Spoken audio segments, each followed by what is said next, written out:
ಎಲ್ಲರಿಗೂ ನಮಸ್ಕಾರ. ಹಾಗೆ ಎಲ್ಲರಿಗೂ ಅಬ್ದಿ ಅಕಾಡೆಮಿಯ ವೈಯಕ್ತಿಕ ಮಾರ್ಗದರ್ಶನಕ್ಕೆ ಸ್ವಾಗತ ಸ್ನೇಹಿತರೆ. ಇಂದಿನ ಒಂದು ಟಾಪಿಕ್ ಬಂದು ನಾವು ಹಳೆ ಪ್ರಶ್ನೆ ಪತ್ರಿಕೆಗಳನ್ನು ಎಕ್ಸಾಮ್ ದೃಷ್ಟಿಯಿಂದ ಇಟ್ಕೊಂಡು ಈಗ ಆಲ್ರೆಡಿ ನಮಗೆ ಒಂದು ಪಿ ಸಿ ಎಲ್ಲ ಒಂದು ಡಿಪಾರ್ಟ್ಮೆಂಟಲ್ಲಿ ಯಾವೆಲ್ಲ ಒಂದು ವೇಕೆನ್ಸಿಗಳಿದೆ ಕೆ ಎಸ್ ಪಿ ಡಿಪಾರ್ಟ್ಮೆಂಟಲ್ಲಿ ಎಲ್ಲ ನೋಟಿಫಿಕೇಷನ್ ಆಗುತ್ತೆ ಅಂತ ಗೊತ್ತಾಗಿದೆ. ಸೊ ನಿಮಗೆ civil P C non H K ಬಿಟ್ಟು ಇನ್ನು ಮಿಕ್ಕಿದ್ದೆಲ್ಲ ನೋಟಿಫಿಕೇಷನ್ ಆಗುವಂಥ ಚಾನ್ಸಸ್ಸು ತುಂಬಾ ಇದೆ. ಆದಷ್ಟು ಬೇಗನೆ ಆಗ್ತಾ ಬರ್ತವೆ ಸ್ನೇಹಿತರೆ. ನಾನು ಸಿವಿಲ್ ಪಿ ಸಿಗೂ ಅಷ್ಟೇ ಸ್ವಲ್ಪ ದಿನಗಳ ಬಳಿಕ ಅದನ್ನು ಸಹ ಅನುಮೋದನೆ ಪಡ್ಕೊಂಡು ನೋಟಿಫಿಕೇಷನ್ ಆಗ್ತವೆ non H K civil P C. So ತದನಂತರ ನಮಗೆ ಇಂದಿನಿಂದ ಆ ಒಂದು ಉದ್ದೇಶ ಇಟ್ಕೊಂಡು ಇಂದಿನ ಪೊಲೀಸ್ ಕಾನ್ಸ್ಟೇಬಲ್ ನೋಟಿಫಿಕೇಷನ್ ಆಗ್ತಿದೆ. ಕಳೆದ 1-2 ತಿಂಗಳಿಂದ ಒಂದು ಸರಣಿಗಳನ್ನು ಸಹ ನಾನು ಶುರು ಮಾಡಿದ್ದೆ. ಹಳೆ ಪ್ರಶ್ನೆ ಪತ್ರಿಕೆಗಳನ್ನು ಯಾವ ರೀತಿ ಬಿಡಿಸಬೇಕು ಅಂತ ಹೇಳ್ಬಿಟ್ಟು ತುಂಬ ಪತ್ರಿಕೆಗಳನ್ನು ಆಲ್ರೆಡಿ ಬಿಡಿಸ್ತಾ ಬಂದಿದ್ದೀನಿ. ತುಂಬ ಕ್ವಶನ್ಗಳಲ್ಲಿ ಸಾಲ್ವ್ ಮಾಡ್ತಾ ಬಂದಿದ್ದೀನಿ. ಅವುಗಳನ್ನ ವೀಡಿಯೋಸನ್ನು ನೋಡ್ತಾ ಬಂದು ಪ್ಲಸ್ ಇವತ್ತಿಂದನೂ ಸಹ ನೀವು ಕಂಟಿನ್ಯೂ ಮಾಡ್ತಾ ಬರಬೇಕಾಗುತ್ತೆ ಸ್ನೇಹಿತರೆ. ಸೊ ನಿಮ್ಗೆ ಆಲ್ರೆಡಿ ಹೇಳಿದ ಹಾಗೆ ಪರೀಕ್ಷೆ ಮುಗಿಯುವಷ್ಟೊತ್ತಿಗೆ ಎಲ್ಲ ಒಂದು ಹಳೆ ಪ್ರಶ್ನೆ ಪತ್ರಿಕೆಗಳ ಪ್ರಮುಖ ಪ್ರಶ್ನೆಗಳನ್ನು ಮುಗಿಸ್ಕೊಡ್ತಾ ಬರ್ತೀನಿ. ಅದ್ರ ಬಗ್ಗೆ ಹೊರಿಬೇಕಾಗಿಲ್ಲ.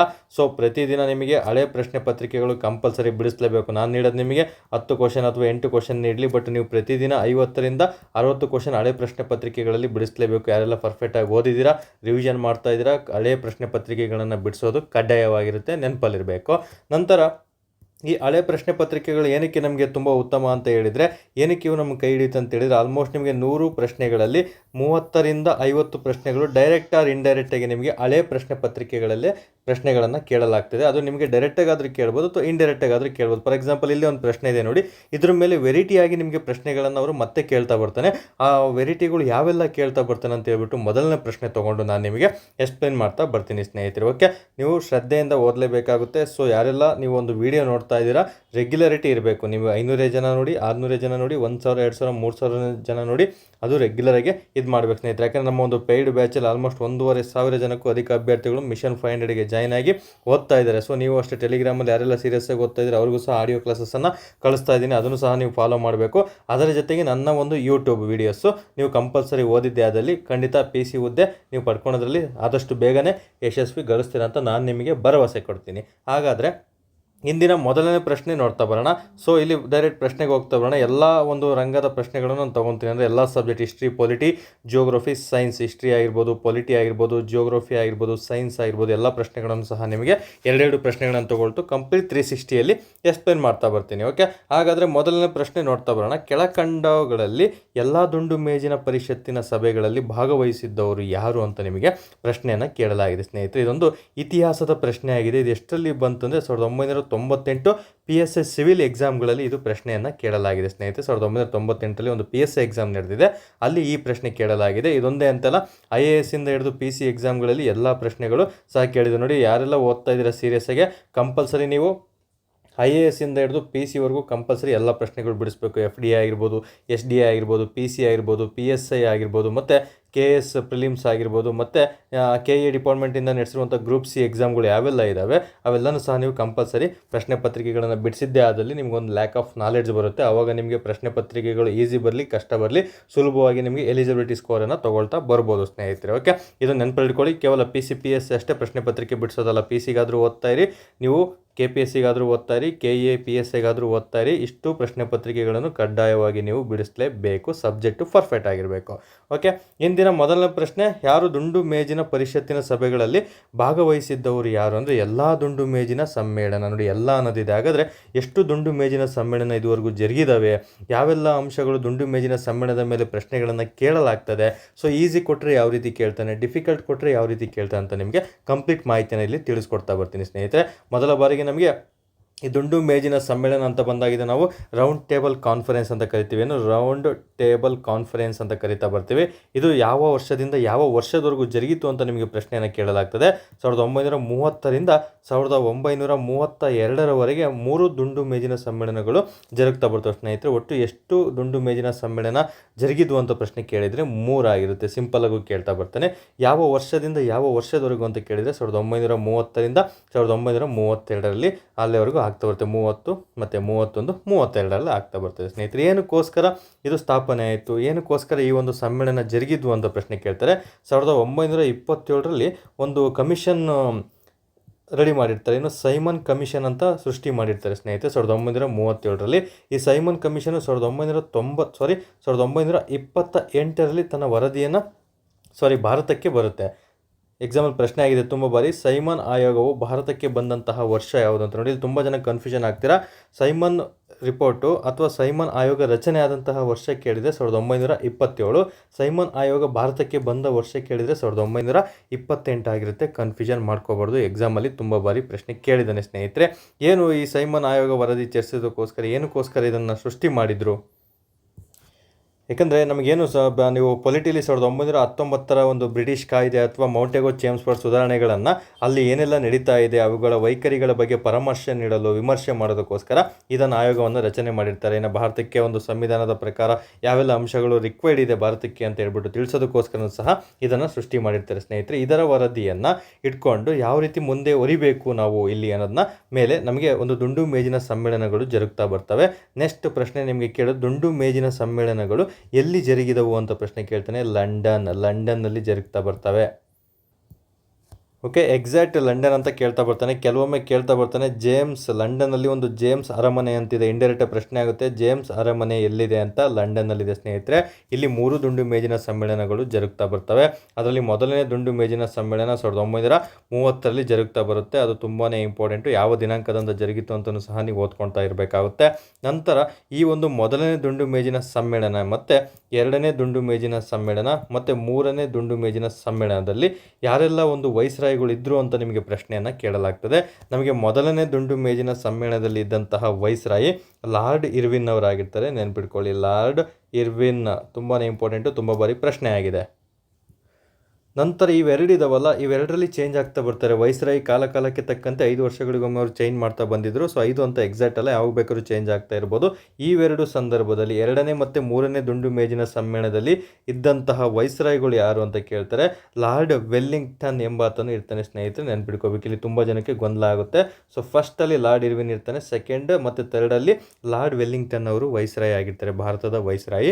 ನೆನ್ಪಿಡ್ಕೊಳ್ಳಿ, ಈ ರೀತಿಯೂ ಸಹ ನಿಮಗೆ ಪ್ರಶ್ನೆಯನ್ನು ಕೇಳ್ತಾ ಬರ್ತಾನೆ. ಸೊ ಇದೇ ರೀತಿ ದುಂಡು ಮೇಜಿನ ಸಮ್ಮೇಳನ ಅಂತ ಹೇಳ್ತಾ ಹೋದರೆ ಆಲ್ಮೋಸ್ಟ್ ನಿಮಗೆ 1 ಅವರ್ ಕ್ಲಾಸಸ್ಸನ್ನು ಮಾಡ್ತಾ ಬರಬೇಕಾಗುತ್ತೆ ಸ್ನೇಹಿತರೆ. ಇದು ಆಲ್ರೆಡಿ ಹಳೆ ಪ್ರಶ್ನೆ ಪತ್ರಿಕೆ ಬಿಡಿಸೋದ್ರಿಂದ ಸ್ವಲ್ಪ ಚೈನ್ ಲಿಂಕ್ ಕೊಡ್ತಾ ಇದ್ದೀನಿ, ಇಂಟರ್ಲಿಂಕ್ ಕೊಡ್ತಾ ಇದ್ದೀನಿ. ಅವುಗಳನ್ನ ನೀವು ಸಾಲ್ವ್ ಮಾಡ್ಕೊಳ್ತಾ ಹೋಗಬೇಕು. ಇದಕ್ಕೆ ತಕ್ಕಂತೆ ಎಕ್ಸ್ಟ್ರಾ ಪಾಯಿಂಟ್ಸ್ ಹೇಳಿದ್ದಲ್ಲಿ ನೀವು ನೋಟ್ಸ್ ಮಾಡ್ಕೊಳ್ತಾ ಬರಬೇಕಾಗುತ್ತೆ. ಓಕೆ, ಹಾಗಾದರೆ ಈ 3 ದುಂಡು ಮೇಜಿನ ಸಮ್ಮೇಳನದಲ್ಲಿ ನಮಗೆ ಹಲವಾರು ಒಂದು ಘಟ್ಟಗಳಿದ್ದು ಭಾರತದಲ್ಲಿ ನಮ್ಮ ಒಂದು ಒಗ್ಗಟ್ಟಿದ್ದರೂ ಸಹ ಹಲವಾರು ಒಂದು ಕಮಿಟಿಗಳು ಅಥವಾ ಅವ್ರದ್ದೇ ಆದಂತಹ ಒಂದು ಪದ್ಧತಿಗಳನ್ನು ಸೃಷ್ಟಿ ಮಾಡ್ಕೊಳ್ತಾ ಬಂದಿದ್ರು. ಗಾಂಧೀಜಿಯವರು ಶಾಂತಿವಾದವನ್ನು ಬಳಸ್ತಾ ಇದ್ರು, ಮತ್ತು ಮಂದಗಾಮಿಗಳು, ತೀವ್ರಗಾಮಿಗಳು ಅಂತೆಲ್ಲ ಬರ್ತಾರೆ. ಅದರ ಬೇಸ್ ಮೇಲೆ ನಮಗೆ ಈ ಒಂದು ಸಮ್ಮೇಳನದಲ್ಲಿ ನಮಗೆ ಕಾಂಗ್ರೆಸ್ಸಿಂದ ಯಾರೆಲ್ಲ ಭಾಗಿಯಾಗಿದ್ದರು ಅಂತೆಲ್ಲ ನಿಮಗೆ ಪ್ರಶ್ನೆಯನ್ನು ಕೇಳಲಾಗ್ತದೆ. ಮತ್ತು ಮುಸ್ಲಿಂ ಲೀಗಿಂದ ಯಾರೆಲ್ಲ ಒಂದು ಭಾಗಿಯಾಗಿದ್ದರು ಅಂತ ಪ್ರಶ್ನೆ ಕೇಳ್ತಾ ಬರ್ತಾರೆ. ನಂತರ ಬರೋದು ನಮಗೆ ಒಂದು ಲೇಬರ್ ಪಾರ್ಟಿಯಿಂದ ಬಂದಂತಹ ಅಥವಾ ಕಾರ್ಮಿಕರ ಪ್ರತಿನಿಧಿಯಾಗಿ ಯಾರೆಲ್ಲ ಭಾಗಿಯಾಗಿದ್ದರು ಅಂತ ಪ್ರಶ್ನೆ ಕೇಳ್ತಾರೆ. ಇವೆಲ್ಲನೂ ಸಹ ಆಲ್ಮೋಸ್ಟ್ ಪ್ರಶ್ನೆ ಕೇಳ್ತಾನೆ, ನೆನಪಿಟ್ಕೊಂಡಿರಬೇಕಾಗುತ್ತೆ. ಓಕೆ, ಇನ್ನು ಕಾಂಗ್ರೆಸ್ ಅಂತ ಬಂದಾಗ ಕಾಂಗ್ರೆಸ್ ಯಾವ ದುಂಡು ಮೇಜಿನ ಸಮ್ಮೇಳನದಲ್ಲಿ ಭಾಗವಾಗಿತ್ತು ಅಂತ ಪ್ರಶ್ನೆಯನ್ನು ಕೇಳಲಾಗ್ತದೆ. ಎರಡನೇ ದುಂಡು ಮೇಜಿನ ಸಮ್ಮೇಳನದಲ್ಲಿ Congress is nothing but Mahatma ಗಾಂಧೀಜಿಯವರಾಗಿರ್ತಾರೆ ಸ್ನೇಹಿತರೆ. ಎಕ್ಸಾಂಪಲ್ ಪ್ರಶ್ನೆ ಆಗಿದೆ, ಮಹಾತ್ಮ ಗಾಂಧೀಜಿಯವರು ಯಾವ ದುಂಡು ಮೇಜಿನ ಸಮ್ಮೇಳನದಲ್ಲಿ ಮಾತ್ರ ಭಾಗಿಯಾಗಿದ್ರು ಅಂತ. ಸೊ ಎರಡನೇ ದುಂಡು ಮೇಜಿನ ಸಮ್ಮೇಳನದಲ್ಲಿ ಮಾತ್ರ ಇವರು ಭಾಗಿಯಾಗಿರ್ತಾರೆ, ನೆನಪಲ್ಲಿಟ್ಕೊಂಡಿರಬೇಕಾಗುತ್ತೆ. ನಂತರ ಬರೋದು ಮುಸ್ಲಿಂ ಲೀಗಿಂದ ಯಾರೆಲ್ಲ ಭಾಗಿಯಾಗಿದ್ರು ಅಂತ ಏನೋ ಪ್ರಶ್ನೆ ಕೇಳ್ತಾ ಬರ್ತಾರೆ. ನಿಮಗೆ ಮೋಸ್ಟ್ ಇಂಪಾರ್ಟೆಂಟ್ ಪರ್ಸನ್ ಮಹಮ್ಮದ್ ಆಲಿ ಜಿನ್ನಾ ಅವರು ಮುಸ್ಲಿಂ ಲೀಗಿಂದ ಒಂದು ಪಾರ್ಟಿಸಿಪೇಟ್ ಮಾಡಿರ್ತಾರೆ, ತುಂಬಾ ಇಂಪಾರ್ಟೆಂಟು. ಇನ್ನು ಲೇಬರ್ ಇಂಟ್ರೆಸ್ಟ್ ಅಂತ ಬರ್ತಾರೆ. ಲೇಬರ್ ಇಂಟ್ರೆಸ್ಟ್ ಅಂತ ಬಂದಾಗ NM ಜೋಶಿ ಅವರು ಭಾಗಿಯಾಗಿರ್ತಾ ಬಂದಿರ್ತಾರೆ. ಮತ್ತು ಕಾರ್ಮಿಕ ಪ್ರತಿನಿಧಿಯಾಗಿ ಒಬ್ಬರು ಭಾಗಿಯಾಗ್ತಾರೆ, ತುಂಬಾ ಇಂಪಾರ್ಟೆಂಟು. ಕಾರ್ಮಿಕ ಪ್ರತಿನಿಧಿಯಾಗಿ ಭಾಗಿಯಾದಂತಹ ವ್ಯಕ್ತಿ ಯಾರು ಅಂತ ನಿಮಗೆ ಪ್ರಶ್ನೆಯನ್ನು ಕೇಳಲಾದರೆ ವಿ ಗಿರಿ ಅವರಾಗಿರ್ತಾರೆ. ಓಕೆ, ಎಕ್ಸಾಂಪಲ್ ಪ್ರಶ್ನೆ ಕೇಳ್ತಾನೆ, ವಿ ಗಿರಿ ಅನ್ನೋದು ನೆನ್ಪಿಟ್ಕೊಂಡಿರಬೇಕು, ತುಂಬಾ ಇಂಪಾರ್ಟೆಂಟ್ ಆಗಿರ್ತಾರೆ ಸ್ನೇಹಿತರೆ. ಓಕೆ, ಇಷ್ಟು ಅಂಶಗಳನ್ನು ಸಹ ನಿಮಗೆ ಬೇಸಿಕ್ಕಾಗಿ ತಿಳ್ಕೊಂಡಿರಬೇಕಾಗುತ್ತೆ. ಇಂದಿನ ಪ್ರಶ್ನೆ ಯಾವುದು, ನಮಗೆ 3 ದುಂಡು ಮೇಜಿನ ಸಮ್ಮೇಳನಗಳು. ನೋಡಿ, ನಮಗೆ ಕೇವಲ ಗಾಂಧೀಜಿಯವರು ಎರಡನೇ ದುಂಡು ಮೇಜಿನ ಸಮ್ಮೇಳನದಲ್ಲಿ ಮಾತ್ರ ಕಾಂಗ್ರೆಸ್ ಭಾಗಿಯಾಗಿತ್ತು. ಅದೇ ರೀತಿ ಯಾರೆಲ್ಲ ಒಂದು 3 ದುಂಡು ಮೇಜಿನ ಸಮ್ಮೇಳನದಲ್ಲೂ ಭಾಗಿಯಾದರು ಅಂತ ನಿಮಗೆ ಪ್ರಶ್ನೆಗಳನ್ನು ಕೇಳಲಾಗ್ತದೆ. ಇದು ತುಂಬಾ ಇಂಪಾರ್ಟೆಂಟು. ಪ್ರಶ್ನೆ ಕೇಳಿದರೆ ನಿಮ್ಗೆ ಇಲ್ಲೇ ಕನ್ಫ್ಯೂಷನ್ ಆಗಿದೆ. ಇವೆಲ್ಲ ವರ್ಷಗಳು ನೆನ್ಪಿಟ್ಕೊತೀರಾ, ವಯಸ್ಸನ್ನು ನೆನ್ಪಿಟ್ಕೊತೀರಾ, ಯಾವ ಒಂದು ಇದ್ರ ಭಾಗದಿಂದ ಯಾರೆಲ್ಲ ಪ್ರತಿನಿಧಿಯಾಗಿ ಹೋಗಿದ್ರು ಅಂತ ನೆನ್ಪಿಟ್ಕೊತೀರಾ. ಬಟ್ 3 ದುಂಡು ಮೇಜಿನ ಸಮ್ಮೇಳನದಲ್ಲಿ ಯಾರೆಲ್ಲ ಭಾಗವಾಗಿದ್ರು ಅಂತ ನಿಮಗೆ ಪ್ರಶ್ನೆ ಕೇಳಿದಾಗ ಗೊಂದಲಗಳು ಶುರು ಆಗ್ತಾ ಬರ್ತದೆ. ಮೊದಲನೇದಾಗಿ ನಮ್ಮ ಡಾಕ್ಟರ್ BR ಅಂಬೇಡ್ಕರ್ ಅವರು ಭಾಗಿಯಾಗಿರ್ತಾರೆ. ಡಾಕ್ಟರ್ BR ಅಂಬೇಡ್ಕರ್ ಅವರು ಭಾಗಿಯಾಗಿರ್ತಾರೆ. ಒಂದು ಕ್ವಶನ್ ನೆನಪಲ್ಲಿ ಇಟ್ಕೊಂಡಿರಬೇಕಾಗುತ್ತೆ. ಇನ್ನು ನಮಗೆ ಮಹಮ್ಮದ್ ಆಲಿ ಜಿನ್ನಾ, ನೋಡಿ ಮುಸ್ಲಿಂ ಲೀಗ್ ಇದ್ರಲ್ಲ, ಮಹಮ್ಮದ್ ಆಲಿ ಜಿನ್ನಾ ಅವರು ಭಾಗಿಯಾಗಿರ್ತಾರೆ, ತುಂಬಾ ಇಂಪಾರ್ಟೆಂಟು. ನಂತರ ಜಯಶಂಕರ್ ಅಂತ ಬರ್ತಾರೆ. ಜಯಶಂಕರ್ ಎಂಬಾತನು ಇದನ್ನು ಒಂದು ಭಾಗಿಯಾಗಿರ್ತಾರೆ 3 ಸಮ್ಮೇಳನದಲ್ಲಿ. ನಂತರ ಕರ್ನಾಟಕದಿಂದ ಮಿರ್ಜಾ ಇಸ್ಮಾಯಿಲ್, ನೋಡಿ ಕರ್ನಾಟಕದ ದಿವಾನ, ಮುಸ್ಲಿಂ ದಿವಾನ್ ಅಂತ ಹೆಂಗೆ ಕರಿತೀವಿ, ಇವರು ಮಿರ್ಜಾ ಇಸ್ಮಾಯಿಲ್ ಅವರು ಕರ್ನಾಟಕದಿಂದ ಭಾಗಿಯಾಗಿರ್ತಾರೆ. ಇಲ್ಲಿಗೆ ಒಂದು 3 ದುಂಡು ಮೇಜಿನ ಸಮ್ಮೇಳನದಕ್ಕೂ ಭಾಗಿಯಾಗಿರ್ತಾರೆ. ಎಕ್ಸಾಂಪಲ್ ಕೇಳ್ಬೋದು ಕರ್ನಾಟಕದಿಂದ ಯಾರು ಭಾಗಿಯಾಗಿದ್ರು ಅಂತ, ಮಿರ್ಜಾ ಇಸ್ಮಾಯಿಲ್ ಅನ್ನೋದನ್ನ ನೆನಪಲ್ಲಿ ಇಟ್ಕೊಂಡಿರ್ಬೇಕಾಗುತ್ತೆ ಸ್ನೇಹಿತರೆ. ನಂತರ ಇನ್ನೊಬ್ರು ಬರ್ತಾರೆ ತೇಜ್ ಬಹದ್ದೂರ್ ಸಪ್ರು ಅಂತ, ತೇಜ್ ಬಹದ್ದೂರ್ ಸಪ್ರು ಅಂತ ಬರ್ತಾರೆ. ತೇಜ್ ಬಹದ್ದೂರ್ ಸಪ್ರು ಸಹ ಭಾಗಿಯಾಗಿರ್ತೀವಿ. 5 ಜನದ ಹೆಸರು ನೆನ್ಪಿಟ್ಕೊಳ್ಳಿ. ಮ್ಯಾಕ್ಸಿಮಮ್ ನಿಮಗೆ ಇಲ್ಲೇ ಪ್ರಶ್ನೆ ಕೇಳ್ತಾರೆ. ನೀವು 4-5 ಆಪ್ಷನನ್ನು ಕೊಟ್ಬಿಟ್ಟು 1 2 3 4 5 ಅಂತ ಕೊಟ್ಬಿಟ್ಟು ಈ ಕೆಳಗಿನವುಗಳಲ್ಲಿ ಯಾರು 3 ದುಂಡು ಮೇಜಿನ ಸಮ್ಮೇಳನದಲ್ಲಿ ಭಾಗಿಯಾಗಿದ್ರು ಅಂತ ಹೇಳ್ಬಿಟ್ಟು ನೆಕ್ಸ್ಟ್ ಲೆವೆಲ್ ಪ್ರಶ್ನೆ ಕೇಳಿದರೆ ನಿಮಗೆ ಇದೇ ಪ್ರಶ್ನೆ ಆಗಿರುತ್ತೆ. ಇಲ್ಲಿ ನೆನಪಲ್ಲಿ ಇಟ್ಕೊಂಡಿರ್ಬೇಕಾಗುತ್ತೆ. ಟೋಟಲ್ 6ರಿಂದ 7 ಜನದ ಕೊಟ್ಬಿಟ್ಟು ಅದರಲ್ಲಿ ಇಬ್ಬರದು ಯಾರು ಭಾಗಿಯಾಗಿರಲ್ಲ ಔಟ್ ಕೊಟ್ಟಿರ್ತಾರೆ, ಅದನ್ನು ನೀವು ಎಲಿಮಿನೇಟ್ ಮಾಡ್ತಾ ಬರಬೇಕಾಗುತ್ತೆ ಸ್ನೇಹಿತರೆ. ಇಷ್ಟೇ, ತುಂಬ ಸಿಂಪಲ್, ತುಂಬ ಕಷ್ಟ ಏನಲ್ಲ. ನೀವು ಓದಿದ್ದೇ ಆದಲ್ಲಿ ಅದನ್ನು ಅರ್ಥೈಸಿಕೊಂಡು ಓದಬೇಕು. ಮತ್ತು ಇದೇ ರೀತಿ ಪ್ರಶ್ನೆ ಕೇಳ್ತಾನಂತ ನೀವು ಓದಿದ್ದೇ ಆದಲ್ಲಿ ನಿಮಗೆ ಯಾವ ಟಾಪಿಕ್ಕೂ ಸಹ ಇಲ್ಲಿ ಕಷ್ಟ ಆಗೋದಿಲ್ಲ. ಅದನ್ನು ನೆನಪಲ್ಲಿ ಇಟ್ಕೊಂಡಿರಬೇಕಾಗುತ್ತೆ. ನಂತರ ಬರೋದು ನಮಗೆ ಇನ್ನೂ ತುಂಬಾ ಇಂಪಾರ್ಟೆಂಟ್. ಈಗ ಆಲ್ರೆಡಿ ಹೇಳಿದೆ 3 ಜನ, ಟೋಟಲ್ 5 ಜನ ಇಲ್ಲಿ ಭಾಗಿಯಾಗಿದ್ದರು ಎಲ್ಲ ದುಂಡು ಮೇಜಿನ ಸಮ್ಮೇಳನದಲ್ಲಿ ಅನ್ನೋದನ್ನ ನೆನಪಲ್ಲಿ ಇಟ್ಕೊಂಡಿರಬೇಕು. ನಂತರ ನಮಗೆ ಈ ಒಂದು ಪ್ರಶ್ನೆಯನ್ನು ಈಗ ನೋಡ್ತಾ ಬರೋಣ. ಸೊ ಈ ಕೆಳಕಂಡವುಗಳಲ್ಲಿ ಎಲ್ಲ ದುಂಡು ಮೇಜಿನ ಪರಿಷತ್ತಿನ ಸಭೆಗಳಲ್ಲಿ ಭಾಗವಹಿಸಿದ್ದವರು ಯಾರು ಅಂತ ಪ್ರಶ್ನೆಯನ್ನು ಕೇಳಲಾಗಿದೆ ಸ್ನೇಹಿತರೆ. ಇಲ್ಲಿ ನೋಡಿ ನಮಗೆ ಕೊಡ್ತಾ ಬಂದಿದ್ರೆ ಇಲ್ಲಿ ಆಲ್ಮೋಸ್ಟು 5 ಜನನ ಇಲ್ಲಿ ನೋಡ್ತಾ ಬಂದ್ವಿ. ಸೊ 5 ಜನದ ಹೆಸರುಗಳಲ್ಲಿ ಯಾರ ಹೆಸರು ಇಲ್ಲಿ ಒಂದಿದೆ ಅಂತ ನೋಡ್ತಾ ಬರಬೇಕು. ಡಾಕ್ಟರ್ BR ಅಂಬೇಡ್ಕರ್ ಅನ್ನೋದಿದೆ ನೋಡಿ. ಇವರು 3 ದುಂಡು ಮೇಜಿನ ಸಮ್ಮೇಳನದಲ್ಲಿ ಭಾಗಿಯಾಗಿರ್ತಾರೆ ಸ್ನೇಹಿತರೆ. ಮಿಗ್ದರೆ ಯಾರು ಭಾಗಿ ಆಗಿರೋದಿಲ್ಲ, ನೆನಪಲ್ಲಿರಬೇಕಾಗುತ್ತೆ. ನೋಡಿ ಈ ಕಡೆ ಮೇಲಿನ ಯಾವುದಲ್ಲ ಅಂತಲೂ ಆಪ್ಷನ್ ಕೊಡ್ತಾನೆ, ಅಲ್ಲಿ ಗೊಂದಲ ಮಾಡ್ಕೊಳಕ್ಕೆ ಹೋಗಬಾರ್ದು ನೀವು. ಇದಕ್ಕೆ ಸರಿ ಉತ್ತರ ಡಾಕ್ಟರ್ BR ಅಂಬೇಡ್ಕರ್ ಅವರೇ ಆಗಿರ್ತಾರೆ. ಓಕೆ, ಇಲ್ಲಿ ಸೈಮನ್ ಆಯೋಗ ಅನ್ನೋದು ತುಂಬಾ ಇಂಪಾರ್ಟೆಂಟು. ಇದ್ರ ಬಗ್ಗೆ ತುಂಬ ಮಾಹಿತಿಯನ್ನು ಓದ್ಕೋಬೇಕು. ಸೈಮನ್ ಆಯೋಗ ಎಷ್ಟು ಜನ ಸದಸ್ಯರನ್ನು ಒಳಗೊಂಡಿದ್ರು, ಎಷ್ಟು ಜನ ಭಾರತೀಯರು ಇದ್ರಾ ಇಲ್ವಾ, ಅದಕ್ಕೆ ಏನೆಂದು ಕರೀತಾರೆ, ಅದೇನಕ್ಕೋಸ್ಕರ ರಚನೆ ಆಯಿತು ಅನ್ನೋ ಮಾಹಿತಿಯನ್ನು ಸಹ ನೀವು ಕಂಪಲ್ಸರಿ ತಿಳ್ಕೊಂಡಿರ್ಬೇಕು. ಇದು ಹಳೆ ಪ್ರಶ್ನೆ ಪತ್ರಿಕೆ ಬಿಡಿಸೋದ್ರಾಗಿರೋದ್ರಿಂದ ತುಂಬ ಡೆಪ್ತಾಗಿ ಹೇಳಿದ್ರೆ ಒಂದೇ ಪ್ರಶ್ನೆಗೆ 1 ಅವರ್ ಬೇಕಾಗುತ್ತೆ. ಎಷ್ಟು ಬೇಕೋ ಅಷ್ಟು ನೀಟಾಗಿ ಹೇಳ್ಕೊಳ್ತಾ ಬರ್ತೀನಿ. ಇನ್ನು ಮುಂದೆ ಸೈಮನ್ ಆಯೋಗ ಅಂತಲೇ ಪ್ರಶ್ನೆ ಬಂದಾಗ ಅಲ್ಲಿ ಕಂಪ್ಲೀಟ್ ಮಾಹಿತಿಯನ್ನು ನಿಮಗೆ ತಿಳಿಸ್ಕೊಡ್ತಾ ಬರ್ತೀನಿ ಸ್ನೇಹಿತರೆ. ನಂತರ ಇಂದಿನ 2ನೇ ಪ್ರಶ್ನೆಗೆ ಹೋಗ್ತಾ ಬರೋಣ. ನೆಕ್ಸ್ಟ್ ಮುಂದಿನ ಪ್ರಶ್ನೆ, ಇದು ಸಹ ಅಷ್ಟೇ 1998 PSI ಎಕ್ಸಾಮಲ್ಲಿ ಕೇಳಿರುವಂತಹ ಪ್ರಶ್ನೆ ಆಗಿರುತ್ತೆ. ಇಲ್ಲಿ ನಮಗೆ ಕಲ್ಲಣ ವಿರಚಿತ ರಾಜತರಂಗಿಣಿ ತಿಳಿಸುವಂತಹ ವಿಷಯ ಯಾವುದು ಅಂತ ಪ್ರಶ್ನೆ ಕೇಳ್ತಾನೆ. ಯಾಕಂದರೆ ಕೆಲವೊಂದು ಕೃತಿಗಳನ್ನು ಕೊಟ್ಬಿಟ್ಟು ಕೃತಿಗಳಲ್ಲಿ ಯಾವ ವಿಷಯ ಅಡಗಿದೆ ಅಂತ ಪ್ರಶ್ನೆಯ ಮೇಲೆ ಕೇಳಲಾಗ್ತದೆ. ಅದರಲ್ಲಿ ತುಂಬ ಬಾರಿ ರಿಪೀಟ್ ಆಗಿರುವಂತಹ ಪ್ರಶ್ನೆ ಅಂತ ಕೇಳಿದರೆ ಇದೇ ಆಗಿರ್ತದೆ, ರಾಜತರಂಗಿಣಿ ಅಂತ ನೆನಪಲ್ಲಿಟ್ಕೊಂಡಿರ್ಬೇಕಾಗುತ್ತೆ. ಓಕೆ, ಕಲ್ಹಣ ಇದನ್ನು ಬರೆದವರು ಯಾರು ಅಂತ ಪ್ರಶ್ನೆ ಕೇಳ್ತಾನೆ. ಇಂಡೈರೆಕ್ಟಾಗಿ ರಾಜತರಂಗಿಣಿ ಎಂಬ ಕೃತಿಯನ್ನು ಬರೆದವರು ಯಾರು ಅಂತ ಪ್ರಶ್ನೆ ಕೇಳ್ತಾರೆ. ಕಲ್ಹಣ ಆಗಿರ್ತಾನೆ ಸ್ನೇಹಿತರೆ. ಈ ಕಲ್ಹಣವನ್ನು ನಾವು ಆಲ್ರೆಡಿ ಹೇಳಿದ್ದೀನಿ, ಭಾರತದ ಒಂದು ಇತಿಹಾಸದ ಪಿತಾಮಹ ಅಂತಲೂ ಸಹ ನಾವು ಕಲ್ಹಣವನ್ನು ಕರಿತಾ ಬರ್ತೀವಿ. ಇದು ಎಷ್ಟನೇ ಶತಮಾನದಲ್ಲಿ ಈ ಕೃತಿ ಬರ್ದ ಅಂತ ಪ್ರಶ್ನೆ ಕೇಳ್ತಾನೆ. 12ನೇ ಶತಮಾನದಲ್ಲಿ ಈ ಕೃತಿಯನ್ನು ಬರೆದಿರ್ತಾನೆ. ತುಂಬ ಬಾರಿ ಎಕ್ಸಾಮಲ್ಲಿ ಪ್ರಶ್ನೆ ಆಗಿದೆ, ನೆನ್ಪಿಟ್ಕೋಬೇಕು. ಈ ಒಂದು ರಾಜತರಂಗಿಣಿಯಲ್ಲಿ ನಮಗೆ ಒಂದು ಕಾಶ್ಮೀರದ ಚರಿತ್ರೆಯ ಬಗ್ಗೆ ಒಂದು ವಿವರಣೆಯನ್ನು ನೀಡಲಾಗಿದೆ ಸ್ನೇಹಿತರೆ. ತುಂಬ ಬಾರಿ ಪ್ರಶ್ನೆ ಆಗಿದೆ ನೋಡಿ. ಕಲ್ಹಣ ಕಾಶ್ಮೀರ ಇಷ್ಟೇ ನೆನ್ಪಿಟ್ಕೋಬೇಕು, ಬೇರೆ ಇನ್ನೇನು ಓದಬಾರ್ದು. ಕಾಶ್ಮೀರ ಕಲ್ಹಣ ಅಂತ ನೆನ್ಪಿಟ್ಕೊಂಡ್ಬಿಟ್ರೆ ಎಕ್ಸಾಮಲ್ಲಿ ನೆನಪು ಸ್ನೇಹಿತರೆ. ಎರಡನ್ನೂ ಸಹ ಕಾಯಿಂದನೇ ಶುರು ಆಗ್ತಾ ಬರುತ್ತೆ.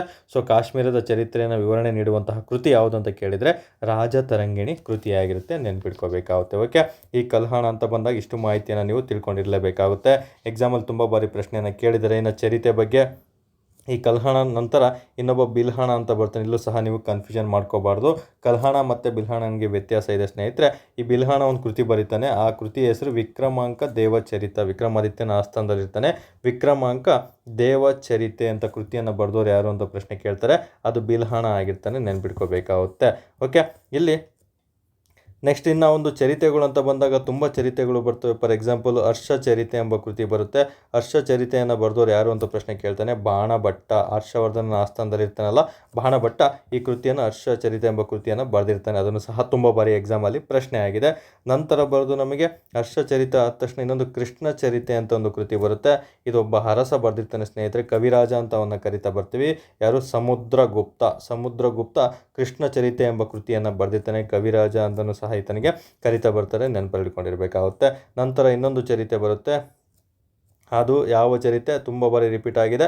ಬುದ್ಧ ಚರಿತೆ ಅಂತ ಒಂದು ಕೃತಿ ಬರುತ್ತೆ. ಈ ಬುದ್ಧ ಚರಿತೆಯನ್ನು ಬರೆದವರು ನಮಗೆ ಒಂದು ಯಾರೋ ಒಂದು ಅಶ್ವಘೋಷ ಅಂತ ಬರ್ತಾನೆ. 4ನೇ ದುಂಡು ಮೇಜಿನ ಸಮ್ಮೇಳನದ ಉಪಾಧ್ಯಕ್ಷ ಅಥವಾ ಅಧ್ಯಕ್ಷ ಆಗಿರ್ತಾನೆ. ಆ 4ನೇ ದುಂಡು ಮೇಜಿನ ಅಧ್ಯಕ್ಷತೆ ವಹಿಸ್ಕೊಂಡವ್ರು ಯಾರು ಅಂತ ಕೇಳ್ತಾರೆ.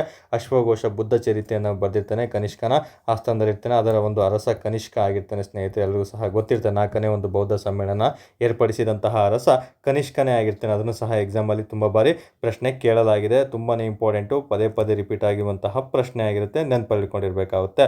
ಸೊ ಅಶ್ವಘೋಷ ಅಂತ ಬಂದಾಗ ಇಲ್ಲಿ ಬುದ್ಧ ಚರಿತೆಯನ್ನು ಬರೆದಿರ್ತಾನೆ. ಅದನ್ನು ಸಹ ಇಂಪಾರ್ಟೆಂಟು, ಎಕ್ಸಾಮಲ್ಲಿ ಪ್ರಶ್ನೆ ಆಗಿದೆ. ನಂತರ ಬರೋದು ನಮಗೆ ಇನ್ನು ಚರಿತೆ ಅಂತ ಬಂದಾಗ ಇನ್ನೊಂದು ನಮ್ಮ ಒಂದು ಕನಕದಾಸರು ಒಂದು ಕೃತಿ ಬರೀತಾರೆ.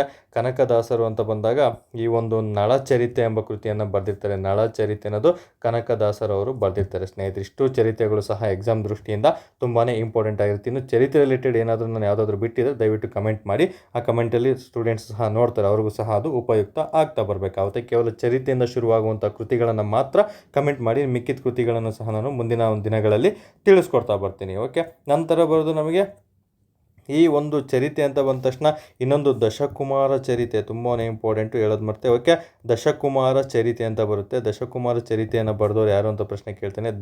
ದಂಡಿ ಎಂಬ ಕವಿ ದಶಕುಮಾರ ಚರಿತೆಯನ್ನು ಬರಿತಾ ಬರ್ತಾನೆ. ಸ್ನೇಹಿತರೆ 2ನೇ ಚಂದ್ರಗುಪ್ತನ ಆಸ್ಥಾನದಲ್ಲಿರ್ತಾರೆ. ಓಕೆ, ದಂಡಿ ಅನ್ನೋದು ತುಂಬಾ ಇಂಪು ನೋಡಿ, ಇಂದ ಶುರುವಾಗುತ್ತೆ. ಇಲ್ಲೂ ಸಹ ಇಂದ ಶುರುವಾಗುತ್ತೆ. ದಶಕುಮಾರ ಚರಿತೆಯನ್ನು ಬರೆದವರು ದಂಡಿ ಅಂತ ನೆನ್ಪಿಟ್ಕೋಬೇಕು. ಇವೆಲ್ಲನೂ ಸಹ ಎಕ್ಸಾಮಲ್ಲಿ ತುಂಬ ಬಾರಿ ಪ್ರಶ್ನೆ ಆಗಿದೆ. ಓಕೆ, ನಂತರ ನಮಗೆ ಇನ್ನೂ ಎಕ್ಸಾಮಲ್ಲಿ ಪ್ರಶ್ನೆಯನ್ನು ಕೇಳಲಾದರೆ ಹಲವಾರು ಪ್ರಾಚೀನ ಭಾರತದ ಇತಿಹಾಸದ ಕವಿಗಳ ಮೇಲೆ ಪ್ರಶ್ನೆಗಳು, ಅವ್ರು ಬರೆದಂತಹ ಕೃತಿಗಳ ಮೇಲೆ ಪ್ರಶ್ನೆಯನ್ನು ಕೇಳಲಾಗ್ತದೆ. ಸದ್ಯಕ್ಕೆ ಇಷ್ಟು ಸಹ ಮಾಹಿತಿಯನ್ನು ನೀಡಿರ್ತೀನಿ. ಇದೊಂದು ಹಳೆ ಪತ್ರಿಕೆಯನ್ನು ಬಿಡಿಸುವಂತಹ ವಿವರಣೆ ಆಗಿದ್ದು, ಸದ್ಯಕ್ಕೆ ಇಂಪಾರ್ಟೆಂಟ್ ಅದಕ್ಕೆ ಲಿಂಕ್ ಇರೋದನ್ನ ಮಾತ್ರ ಬಿಡಿಸ್ತಾ ಬರ್ತಿರ್ತೀನಿ ಸ್ನೇಹಿತರೆ. ಓಕೆ, ನಂತರ ಆಗೋದು ಇದಕ್ಕೆ ಸರಿ ಉತ್ತರ ಯಾವುದು, ಕಾಶ್ಮೀರದ ಚರಿತ್ರೆ ಅನ್ನೋದನ್ನ ತಿಳ್ಕೊಂಡಿದ್ರೆ ಸಾಕಾಗಿರುತ್ತೆ. ಯಾಕಂದರೆ ಇದೊಂದೇ ವಿಡಿಯೋ ಅಲ್ಲ, ಮುಂದೆ ತುಂಬ ವೀಡಿಯೋಸ್ ಬರ್ತವೆ, ಎಲ್ಲನೂ ಸಹ ನಿಮಗೆ ತಿಳಿಸ್ಕೊಡ್ತಾ ಬರ್ತೀನಿ. ಆದಷ್ಟು ಎಲ್ಲನೂ ಎಕ್ಸಾಮ್ ದೃಷ್ಟಿಯಿಂದ ಕವರ್ ಮಾಡ್ಕೊಳ್ತಾ ಬರ್ತೀನಿ. ಓಕೆ, ನಂತರ ಬರೋದು ನಮಗೆ ನೆಕ್ಸ್ಟ್ ಪ್ರಶ್ನೆ ಜಿಯೋಗ್ರಫಿಗೆ ಹೋಗ್ತಾ ಬರೋಣ. ಇದನ್ನು ಅಷ್ಟೇ 1998 ಸಿವಿಲ್ PSCಯಲ್ಲಿ ಕೇಳಿರುವಂತಹ ಒಂದು ಪ್ರಶ್ನೆ ಆಗಿರುತ್ತೆ. ಇಲ್ಲಿ ಯಾವ ರೀತಿಯ ಮಣ್ಣಿಗೆ ಅತ್ಯಂತ ಕಡಿಮೆ ಮಟ್ಟದ ಸಾಗುವಳಿ ಅಗತ್ಯ ಅಂತ ಪ್ರಶ್ನೆ ಕೇಳಿದ್ದೇನೆ. ಸೊ ಇದು ಜಿಯೋಗ್ರಫಿ. ಫಸ್ಟ್ 2 ಕ್ವಶನ್ ನಾವು ಹಿಸ್ಟ್ರಿಗೆ ತೊಗೊಳ್ತಾ ಬಂದಿದ್ದೀನಿ. ನೆಕ್ಸ್ಟ್ 2 ಕ್ವಶನ್ ಜಿಯೋಗ್ರಫಿ ಇರುತ್ತೆ. ನಂತರ ಆಮೇಲೆ ಪೊಲಿಟಿ ಮತ್ತು ನಿಮಗೆ ಸೈನ್ಸು ಸಹ ಕೇಳ್ತಾ ಬರ್ತೀನಿ. ಹಾಗಾದರೆ ಈ ಪ್ರಶ್ನೆಗೆ ಸರಿ ಉತ್ತರ ಎಲ್ಲರೂ ಸಹ ಗೊತ್ತಿರುತ್ತೆ. ನಿಮ್ಗೆ ಆಲ್ರೆಡಿ ಓದಿದ್ದೀರಾ ಅಂದರೆ ಒಂದು ವಿಡಿಯೋವನ್ನು ಪಾಸ್ ಮಾಡಿ ಅದಕ್ಕೆ ಸರಿ ಉತ್ತರ ಯಾವುದು ಅಂತ ನೀವೇ ಮನದಲ್ಲಿ ಇಟ್ಕೊಂಡಿರಬೇಕಾಗುತ್ತೆ. ನಂತರ ನಾನು ಹೇಳಿದ ಮೇಲೆ ನೀವು ಕ್ಲಾರಿಟಿ ತೊಗೊಳ್ತಾ ಬರಬೇಕು. ಎಸ್, ಇಲ್ಲಿ ನೋಡ್ತಾ ಬರ್ತಾ ಇದ್ದೀವಿ. ಈ ಪ್ರಶ್ನೆಗೆ ಸರಿ ಉತ್ತರವನ್ನು ನೋಡ್ತಾ ಬರೋಣ. ಮಣ್ಣಿನ ಬಗ್ಗೆ ಕೇಳಿರುವಂತಹ ಪ್ರಶ್ನೆ ಆಗಿರುತ್ತೆ. ಮಣ್ಣು ಅಂತ ಬಂದ ತಕ್ಷಣ ನಿಮಗೆ ನೆನಪು ಬಂದ್ಬಿಡಬೇಕು, ಮಣ್ಣಿನ ಅಧ್ಯಯನವನ್ನು ಏನೆಂದು ಕರೆಯಲಾಗುತ್ತದೆ ಅಂತ ನಿಮಗೆ ಎಕ್ಸಾಮಲ್ಲಿ ಪ್ರಶ್ನೆ ಕೇಳ್ತಾನೆ ಸ್ನೇಹಿತರೆ. ಮಣ್ಣಿನ ಅಧ್ಯಯನವನ್ನು ಪೆಡಾಲಜಿ ಅಂತ ಕರಿತಾ ಬರ್ತೀವಿ. ಇನ್ನೊಂದು ಪೆಟ್ರಾಲಜಿ ಅಂತ ಬರುತ್ತೆ, ಅದು ಶಿಲೆಗಳ ಅಧ್ಯಯನವನ್ನು ನಾವು ಪೆಟ್ರಾಲಜಿ ಅಂತ ಕರಿತಾ ಬರ್ತೀವಿ. ಪೆಟ್ರಾಲಜಿಗೂ ಕನ್ಫ್ಯೂಷನ್ ಮಾಡ್ಕೋಬಾರ್ದು. ಇನ್ನೊಂದು ಪೋಟೋಮಾಲಜಿ ಅಂತ ಬರುತ್ತೆ. ಈ ಪೋಟೋಮಾಲಜಿ ಬಂದು ನದಿಗಳ ಕಾರ್ಯ ಅಥವಾ ನದಿಗಳ ಸಂಚಯನದ ಬಗ್ಗೆ ಅಧ್ಯಯನ ಮಾಡೋದಕ್ಕೆ ಪೋಟೋಮಾಲಜಿ ಅಂತ ಕೇಳ್ತಾ ಬರ್ತೇನೆ ಸ್ನೇಹಿತರೆ. ಇವೆಲ್ಲ ಜಿಯೋಗ್ರಫಿಗೆ ಸಂಬಂಧಪಟ್ಟಂತಹ ಪ್ರಮುಖ ಅಧ್ಯಯನಗಳಾಗಿರ್ತವೆ. ನಮಗೆ ಎಕ್ಸಾಮ್ ದೃಷ್ಟಿಯಿಂದ ಮಣ್ಣು ಅಂತ ಬಂದ ತಕ್ಷಣ ಮಣ್ಣಿನಲ್ಲಿ ಯಾವೆಲ್ಲ ವಿಧಗಳನ್ನು ಕೇಳ್ತಾ ಬರ್ತಾನೆ, ಮಣ್ಣಿನಲ್ಲಿ ಒಟ್ಟು ಎಷ್ಟು ವಿಧಗಳನ್ನು ಒಂದು ICAR ಸಂಸ್ಥೆ ತುಂಬ ಬಾರಿ ಎಕ್ಸಾಮ್ ಪ್ರಶ್ನೆ ಕೇಳಿದ್ದಾನೆ. ಓಕೆ, ಈ ಒಂದು Indian Council of Agriculture Research ಅಂತ ಕರಿತಾ ಬರ್ತೀವಿ. Indian Council of Agriculture Research ಮಣ್ಣಿನನ್ನು ಎಷ್ಟು ವಿಧಗಳನ್ನಾಗಿ ವಿಂಗಡಣೆ ಮಾಡಿದೆ ಅಂತ ಪ್ರಶ್ನೆ ಕೇಳ್ತಾನೆ. ಒಟ್ಟು 8 ವಿಧಗಳಾಗಿ ವಿಂಗಡಣೆ ಮಾಡಲಾಗಿದೆ ಸ್ನೇಹಿತರೆ.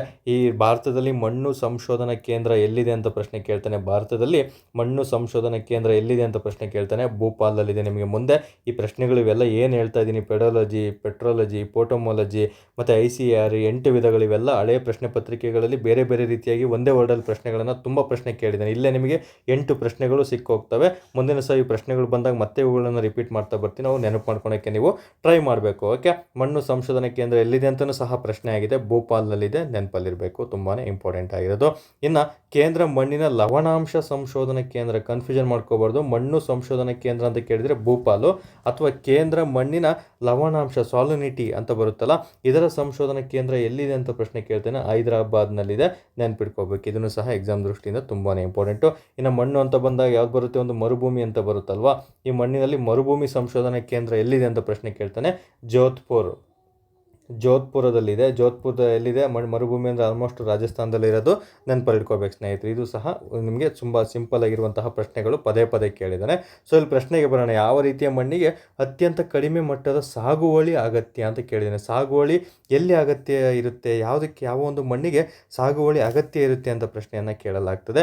ಅತಿ ಕಡಿಮೆ ಅಗತ್ಯ ಯಾಕಿದೆ ಅಂತ ಕೇಳ್ತಾ ಬರ್ತಾನೆ. ಯಾಕಂದರೆ ಎಲ್ಲ ನದಿಗಳಲ್ಲಿ ಸಂಚಯನ ಆಗ್ತಾವಲ್ಲ, ಆ ನದಿಗಳಲ್ಲಿ ಸಂಚಯನ ಆಗೋದ್ರಿಂದ ಅಲ್ಲಿ ಸಾಗುವಳಿ ಸ್ವಲ್ಪ ಕಡಿಮೆ ಬೇಕಾಗುತ್ತೆ. ಒಳ್ಳೆ ಫಲವತ್ತತೆ ಮಣ್ಣನ್ನು ಹೊಂದಿರ್ತವೆ ಸ್ನೇಹಿತರೆ. ಈ ನದಿಗಳ ಸಂಚಯನದಿಂದ ಸೃಷ್ಟಿಯಾದಂತಹ ಮಣ್ಣುಗಳಂದರೆ ಯಾವುದಿರ್ಬೋದು? ಹಾಗಾದರೆ ಅದೇ ಮಣ್ಣಿನ ಹೆಸರೇ ಮೆಕ್ಕಲು ಮಣ್ಣು ಆಗಿರುತ್ತೆ. ಮೆಕ್ಕಲು ಮಣ್ಣು ಈ ನದಿಗಳ ಸಂಚಯನದಿಂದ ಆಗಿರ್ತದೆ ಸ್ನೇಹಿತರೆ. ನದಿಯು ಒತ್ತು ತಂದಂತಹ ಮಣ್ಣಿಗೆ ನಾವು ಮೆಕ್ಕಲು ಮಣ್ಣು ಅಂತ ಕರಿತೀವಿ, ಅಥವಾ ರವೆ ಮಣ್ಣು ಅಂತಲೂ ಸಹ ಕರಿತಾ ಬರ್ತೀವಿ, ಅಥವಾ ನೆರೆ ಮಣ್ಣು ಅಂತಲೂ ಸಹ ಕರಿತಾ ಬರ್ತೀವಿ. ನದಿಯ ಸಂಚಯನದಿಂದ ಬಂದಿದೆಯಲ್ಲ, ಅದಕ್ಕೆ ನೆರೆ ಮಣ್ಣು, ರವೆ ಮಣ್ಣು ಅಥವಾ ಮೆಕ್ಕಲು ಮಣ್ಣು ಅಂತ ಕರಿತಾ ಬರ್ತೀವಿ. ಈ ನದಿ ಸಂಚಯನಗೊಳ್ಳೋದ್ರಿಂದ, ಈ ಒಂದು ಕಾರ್ಯದಲ್ಲಿ ಸೃಷ್ಟಿಯಾಗಿರೋದ್ರಿಂದ ಇಲ್ಲಿ ಸಾಗುವಳಿ ಅತ್ಯಂತ ಕಡಿಮೆ ಬೇಕಾಗುತ್ತೆ. ಹಾಗಾದರೆ ಇಲ್ಲಿ ಸರಿ ಉತ್ತರ ಯಾವುದಾಗುತ್ತೆ? ನೆರೆ ಮಣ್ಣು, ರವೆ ಮಣ್ಣು, ಮೆಕ್ಕಲು ಮಣ್ಣು. ಸೊ ಇಲ್ಲಿ ಆಪ್ಷನಲ್ಲಿ ಯಾವುದಿದೆ? ನೆರೆ ಮಣ್ಣು ಅಂತ ಕೊಟ್ಟಿದ್ದಾನೆ. ಸೊ ನೆರೆ ಮಣ್ಣು ಅಂದರೂ ಒಂದೇ, ಮೆಕ್ಕಲು ಮಣ್ಣು ಅಂದರೂ ಒಂದೇ, ರವೆ ಮಣ್ಣು ಅಂದ್ರೂ ಸಹ ಒಂದೇ ಆಗಿರುತ್ತೆ. ಇಂಗ್ಲೀಷಲ್ಲಿ ಅಲ್ಯುವಿಲಿಯಲ್ ಸಾಯಿಲ್ ಅಂತ ಕೇಳ್ತಾ ಬರ್ತಾನೆ. ಕೆಲವೊಮ್ಮೆ ಆಪ್ಷನ್ ಇಂಗ್ಲೀಷಲ್ಲೇ ಕೊಟ್ಬಿಡ್ತಾನೆ. ಈ ಮಣ್ಣುಗಳ ವಿಧಗಳನ್ನು ಇಂಗ್ಲೀಷಲ್ಲಿ ನೆನ್ಪಿಡೋಕ್ಕೆ ನೀವು ಟ್ರೈ ಮಾಡಬೇಕಾಗುತ್ತೆ. ಓಕೆ, ಇಲ್ಲಿ ಅಲ್ಯುವಿಲಿಯಲ್ ಸಾಯಿಲ್ ಅಂತ ಕರಿತಾ ಬರ್ತೀವಿ. ನಂತರ ನಮಗೆ ಭಾರತದಲ್ಲಿ ಮಣ್ಣುಗಳಲ್ಲಿ ಅತಿ ಹೆಚ್ಚಾಗಿ ವಿಸ್ತೀರ್ಣವಾಗಿರುವಂತಹ ಮಣ್ಣು ಅಂತ ಕೇಳಿದರೂ ಸಹ ಮೆಕ್ಕಲು ಮಣ್ಣು ಆಯಿತು. ಅಂದರೆ ಭಾರತದಲ್ಲಿ ಅತಿ ಹೆಚ್ಚಾಗಿ ಹರಡಿರುವಂತಹ ಮಣ್ಣು ಯಾವುದು ಅಂತ ಕೇಳಿದರೆ ಅದು ಸಹ ಮೆಕ್ಕಲು ಮಣ್ಣು ಅಥವಾ ನೆರೆ ಮಣ್ಣೆ ಆಗಿರ್ತಾರೆ ಸ್ನೇಹಿತರೆ. ಆಲ್ಮೋಸ್ಟ್ ಒಂದು 46ಇಂದ 47% ಅಷ್ಟು ಭಾರತದ ಭೌಗೋಳಿಕ ವಿಸ್ತೀರ್ಣದಲ್ಲಿ ಈ ಮಣ್ಣು ಹಬ್ಬಿರುತ್ತೆ, ನೆನಪಲ್ಲಿಟ್ಕೋಬೇಕಾಗುತ್ತೆ. ಈ ಮಣ್ಣಿನಲ್ಲಿ ಅತಿ ಹೆಚ್ಚಾಗಿ ಯಾವುದಿರುತ್ತೆ ಅಂದರೆ ಪೊಟ್ಯಾಷಿಯಂ, ಕೆಯಿಂದ ಸಿಂಬಲ್ ಮಾಡ್ತೀವಿ, ಮತ್ತು ಫಾಸ್ಫರಸ್, ರಂಜಕ ಅತಿ ಹೆಚ್ಚಾಗಿರುತ್ತೆ, ಮತ್ತು ಸುಣ್ಣದ ಅಂಶನೂ ಸಹ ಅತಿ ಹೆಚ್ಚಾಗಿ ಕಂಡುಬರೋದು ಯಾವುದರಲ್ಲಿ ಅಂತ ಕೇಳಿದರೆ ನೆರೆ ಮಣ್ಣು ಅಥವಾ ಮೆಕ್ಕಲು ಮಣ್ಣಿನಲ್ಲೇ ಕಂಡುಬರುತ್ತದೆ, ನೆನಪಿಟ್ಕೋಬೇಕು. ಇದರಲ್ಲಿ ಈ ಮೆಕ್ಕಲು ಮಣ್ಣಿನಲ್ಲಿ ಯಾವುದು ಸ್ವಲ್ಪ ಕೊರತೆ ಇರುತ್ತೆ ಅಂತ ಪ್ರಶ್ನೆ ಕೇಳ್ತೇನೆ. ಸಾರಜನಕ ಪ್ರಶ್ನೆ ಆಗಿದೆ. ಸಾರಜನಕ ಅಂದರೆ ಒಂದು ನೈಟ್ರೋಜನ್ ಅಂತ ಏನು ಕರಿತಾ ಬರ್ತೀವಿ, ಇದರ ಒಂದು ಅಂಶ, ಈ ಒಂದು ಜೈವಿಕ ಅಂಶ ನೆರೆ ಮಣ್ಣಿನಲ್ಲಿ ಕೊರತೆ ಇರುತ್ತೆ.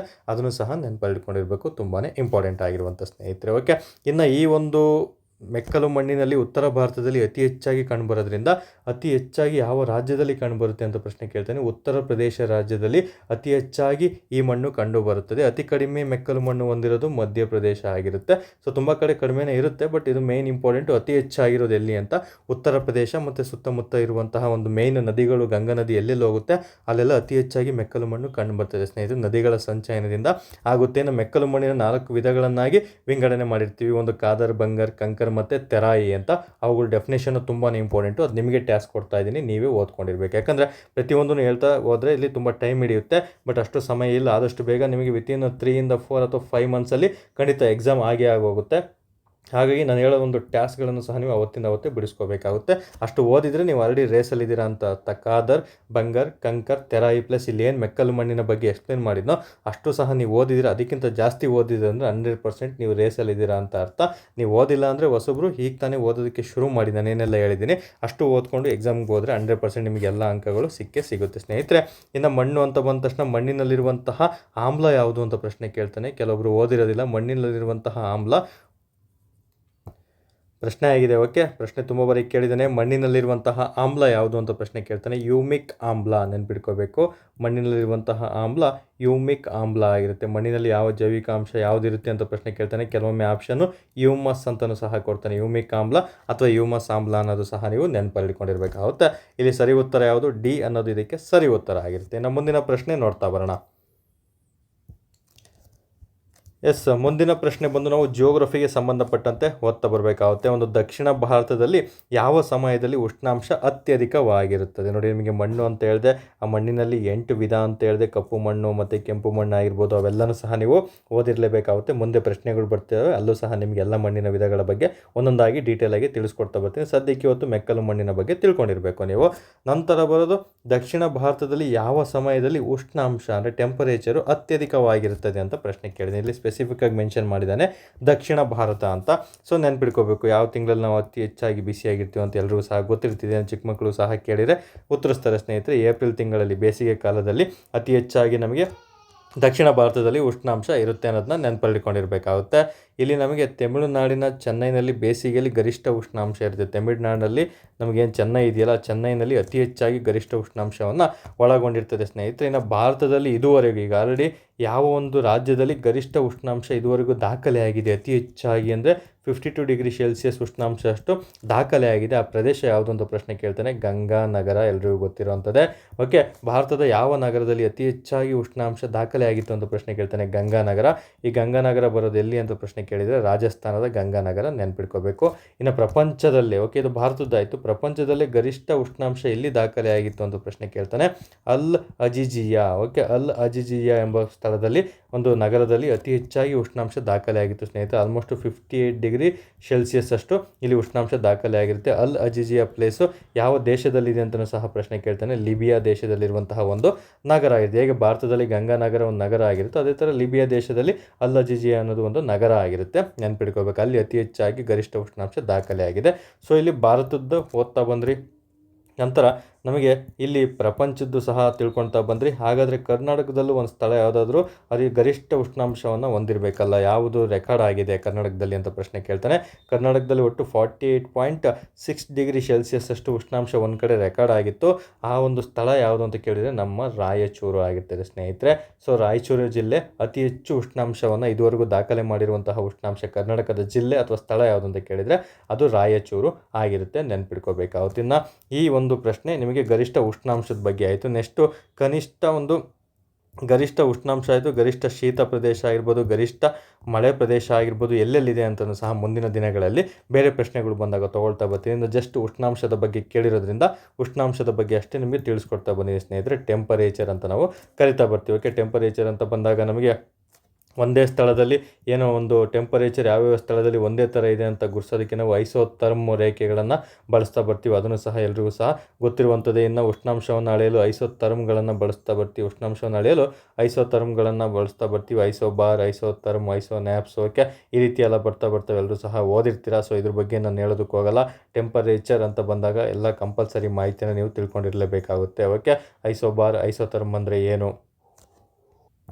ಓಕೆ, ಉಷ್ಣಾಂಶ ಅಂತ ಬಂದಾಗ ಉಷ್ಣಾಂಶದ ಒಂದು ಅಂತಾರಾಷ್ಟ್ರೀಯ ಏಕಮಾನ ಅಂದ್ರೇನು, ಕೆಲ್ವಿನ್ ಆಗಿರ್ಬೋದು, ಸೆಲ್ಸಿಯಸ್ ಆಗಿರ್ಬೋದು, ಫ್ಯಾರನೀಟ್ ಆಗಿರ್ಬೋದು. ನಿಮಗೆ ಈ ಒಂದು ಫಿಸಿಕ್ಸಲ್ಲಿ ಭೌತಶಾಸ್ತ್ರದಲ್ಲಿ ಉಷ್ಣ ಅಂತಲೇ ಒಂದು ಟಾಪಿಕ್ ಬರುತ್ತೆ. ಕೆಲ್ವಿನ್, ಸೆಲ್ಸಿಯಸ್ ಮತ್ತು ಫ್ಯಾರನೀಟ್ ಬಗ್ಗೆ ಅಲ್ಲಿ ಮಾಹಿತಿಯನ್ನು ನೀವು ಕಂಪಲ್ಸರಿ ತಿಳ್ಕೊಬೇಕಾಗುತ್ತೆ. ನೀರಿನ ಬಗ್ಗೆ ಎಷ್ಟು ಉಷ್ಣಾಂಶ ಇರುತ್ತೆ, ಮಾನವನಲ್ಲಿ ಎಷ್ಟು ಉಷ್ಣಾಂಶ ಇರುತ್ತೆ, ಗರಿಷ್ಠ ಉಷ್ಣಾಂಶ, ಕನಿಷ್ಠ ಕುದಿಯುವ ಬಿಂದು ಮತ್ತು ದ್ರವಣ ಬಿಂದು, ಅವನ ಬಗ್ಗೆ ಎಲ್ಲ ಮಾಹಿತಿನ ನೀವು ತಿಳ್ಕೊಂಡಿರಲೇಬೇಕಾಗುತ್ತೆ ಸ್ನೇಹಿತರೆ. ಅದನ್ನು ಸಹ ಮುಂದಿನ ದಿನಗಳಲ್ಲಿ ನಾನು ನಿಮಗೆ ತಿಳಿಸ್ಕೊಡ್ತಾ ಬರ್ತೀನಿ. ಸೊ ಇಲ್ಲಿ ಉಷ್ಣಾಂಶ ಅಂತ ಬಂದು ಇಷ್ಟು ಮಾಹಿತಿಯನ್ನು ತಿಳ್ಕೊಳ್ತಾ ಬನ್ನಿ. ಇಲ್ಲಿ ಏಪ್ರಿಲ್ ಅನ್ನೋದು ಇಲ್ಲಿ ಸರಿ ಉತ್ತರ ಆಗಿರುತ್ತೆ. ಇನ್ನು ಉಷ್ಣಾಂಶ ಮತ್ತು ನಿಮಗೆ ಒತ್ತಡಕ್ಕೆ ಕಂಪೇರ್ ಮಾಡ್ಕೋಬೇಕು. ಮೇಲಕ್ಕೆ ಹೋಗ್ತಾ ಉಷ್ಣಾಂಶ ಏನಾಗುತ್ತೆ, ಕೆಳಗಡೆ ಬರ್ತಾ ಉಷ್ಣಾಂಶ ಏನಾಗುತ್ತೆ. ವಾತಾವರಣದಲ್ಲಿ ಒಂದು ವಾಯುಮಂಡಲದಲ್ಲಿ ಪದರಗಳಂತ ಬಂದಾಗ ಒಂದು ಉಷ್ಣ ವಲಯ ಆಗಿರ್ಬೋದು, ಸಮಶೀತೋಷ್ಣ ವಲಯ ಆಗಿರ್ಬೋದು, ಸ್ಟ್ರಾಟೋಸ್ಪಿಯರ್, ಟ್ರೋಪೋಸ್ಪಿಯರ್, ಓಕೆ, ಐನೋಸ್ಪಿಯರ್ ಎಲ್ಲ ಬರುತ್ತಲ್ಲ, ಅಲ್ಲಿ ಯಾವುದಾದ್ರಲ್ಲಿ ಉಷ್ಣಾಂಶ ಅತಿ ಹೆಚ್ಚಾಗಿರುತ್ತೆ, ಅತಿ ಕಡಿಮೆ ಆಗಿರುತ್ತೆ ಅನ್ನೋದು ಸಹ ನೀವು ವಾಯುಮಂಡಲ ಟಾಪಿಕಲ್ಲಿ ಕಂಪಲ್ಸರಿ ತಿಳ್ಕೊಂಡಿದ್ದಲ್ಲಿ ಮಾತ್ರ ನೀವು ರೇಸಲ್ಲಿದ್ದೀರಾ ಅಂತ ಅರ್ಥ.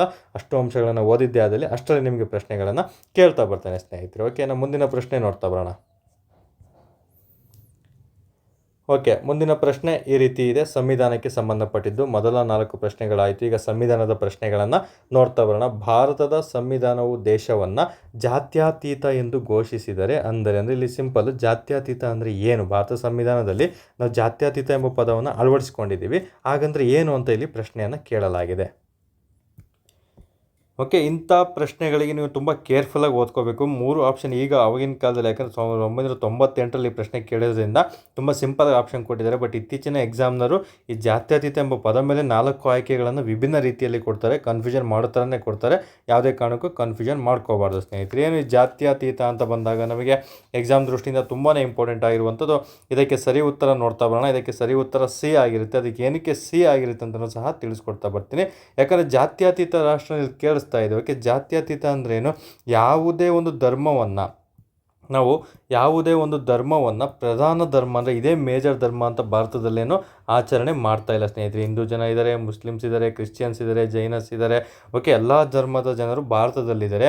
ಓಕೆ, ತುಂಬ ವಿವಿಧತೆಯಲ್ಲಿ ಏಕತೆಯಿಂದ ಕೂಡಿರುವಂತಹ ದೇಶ ನಮ್ಮ ಭಾರತ ದೇಶ ಆಗಿರುತ್ತೆ. ಈ ದೇಶದಲ್ಲಿ ಒಂದು ಸಂವಿಧಾನದಲ್ಲಾಗಿರ್ಬೋದು, ಬೇರೆದ್ರಲ್ಲಾಗಿರ್ಬೋದು, ಯಾವುದೇ ಧರ್ಮವನ್ನು ಪ್ರಧಾನ ಧರ್ಮ ಅಂತ ನಾವು ಘೋಷಣೆ ಮಾಡಿಲ್ಲ. ಇಲ್ಲಿ ಎಲ್ಲ ಧರ್ಮಗಳಿಗೂ ಸಮಾನ ಆದ್ಯತೆಯನ್ನು ನೀಡಲಾಗಿದೆ. ಹಾಗಾಗಿ ನಮ್ಮ ಭಾರತ ದೇಶವನ್ನು ಜಾತ್ಯತೀತ ರಾಷ್ಟ್ರ ಅಂತಲೂ ಸಹ ಸಂವಿಧಾನದಲ್ಲಿ ಉಲ್ಲೇಖ ಮಾಡಲಾಗಿದೆ. ಸೊ ಇಲ್ಲಿ ವಿಭಿನ್ನ ರೀತಿಯಲ್ಲಿ ಕೇಳಿದೆ. ರಾಜ್ಯವು ಧಾರ್ಮಿಕ ಚಿಂತನೆಗಳು ಜನರ ವೈಯಕ್ತಿಕ ಅಂಶ ಎಂದು ಪರಿಗಣಿಸಿದೆ ಸ್ನೇಹಿತರೆ. ಯಾಕಂದರೆ ಈಗ ಹಿಂದೂ ಧರ್ಮ ಆಚರಣೆ ಮಾಡೋದು ನಮ್ಮ ಕರ್ತವ್ಯ, ಮುಸ್ಲಿಂ ಧರ್ಮ ಆಚರಣೆ ಮಾಡೋದು ಅವರ ಕರ್ತವ್ಯ, ಇನ್ನು ಜೈನಿಗರು ಇರ್ತಾರೆ, ಮತ್ತು ಒಂದು ಬೌದ್ಧ ಜನಾಂಗದವರು ಇರ್ತಾರೆ, ಅವರೆಲ್ಲ ಅವ್ರವ್ರ ಧರ್ಮವನ್ನು ಆಚರಣೆ ಮಾಡ್ತಾ ಇರ್ತಾರೆ.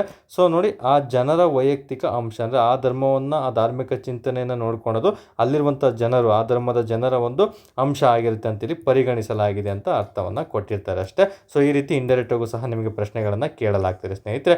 ಈ ಜಾತ್ಯತೀತ ಅನ್ನೋದ್ರ ಮೇಲೆ ನಿಮಗೆ ಎಕ್ಸಾಮಲ್ಲಿ ಪ್ರಶ್ನೆಯನ್ನು ಕೇಳಲಾಗ್ತದೆ. ಯಾವ ರೀತಿ ಪ್ರಶ್ನೆ ಕೇಳ್ತಾನೆ, ಈ ಪ್ರಸ್ತಾವನೆ ಅಂತ ಬಂದಾಗ ನಮಗೆ ಈ ಪ್ರಸ್ತಾವನೆಯನ್ನು ಮೊದಲ ಬಾರಿಗೆ ಯಾರು ಒಂದು ದಯೆಗಳ ನಿರ್ಣಯಗಳ ಮೂಲಕ, ಓಕೆ, ಪ್ರಸ್ತಾವನೆಯನ್ನು ಒಂದು ದಯೆಗಳ ನಿರ್ಣಯ ಎಂಬ ಪದದ ಮೂಲಕ ಯಾರು ಮೊದಲು ಮಂಡನೆ ಮಾಡಿದ್ರು ಅಂತ ಪ್ರಶ್ನೆ ಕೇಳ್ತಾನೆ.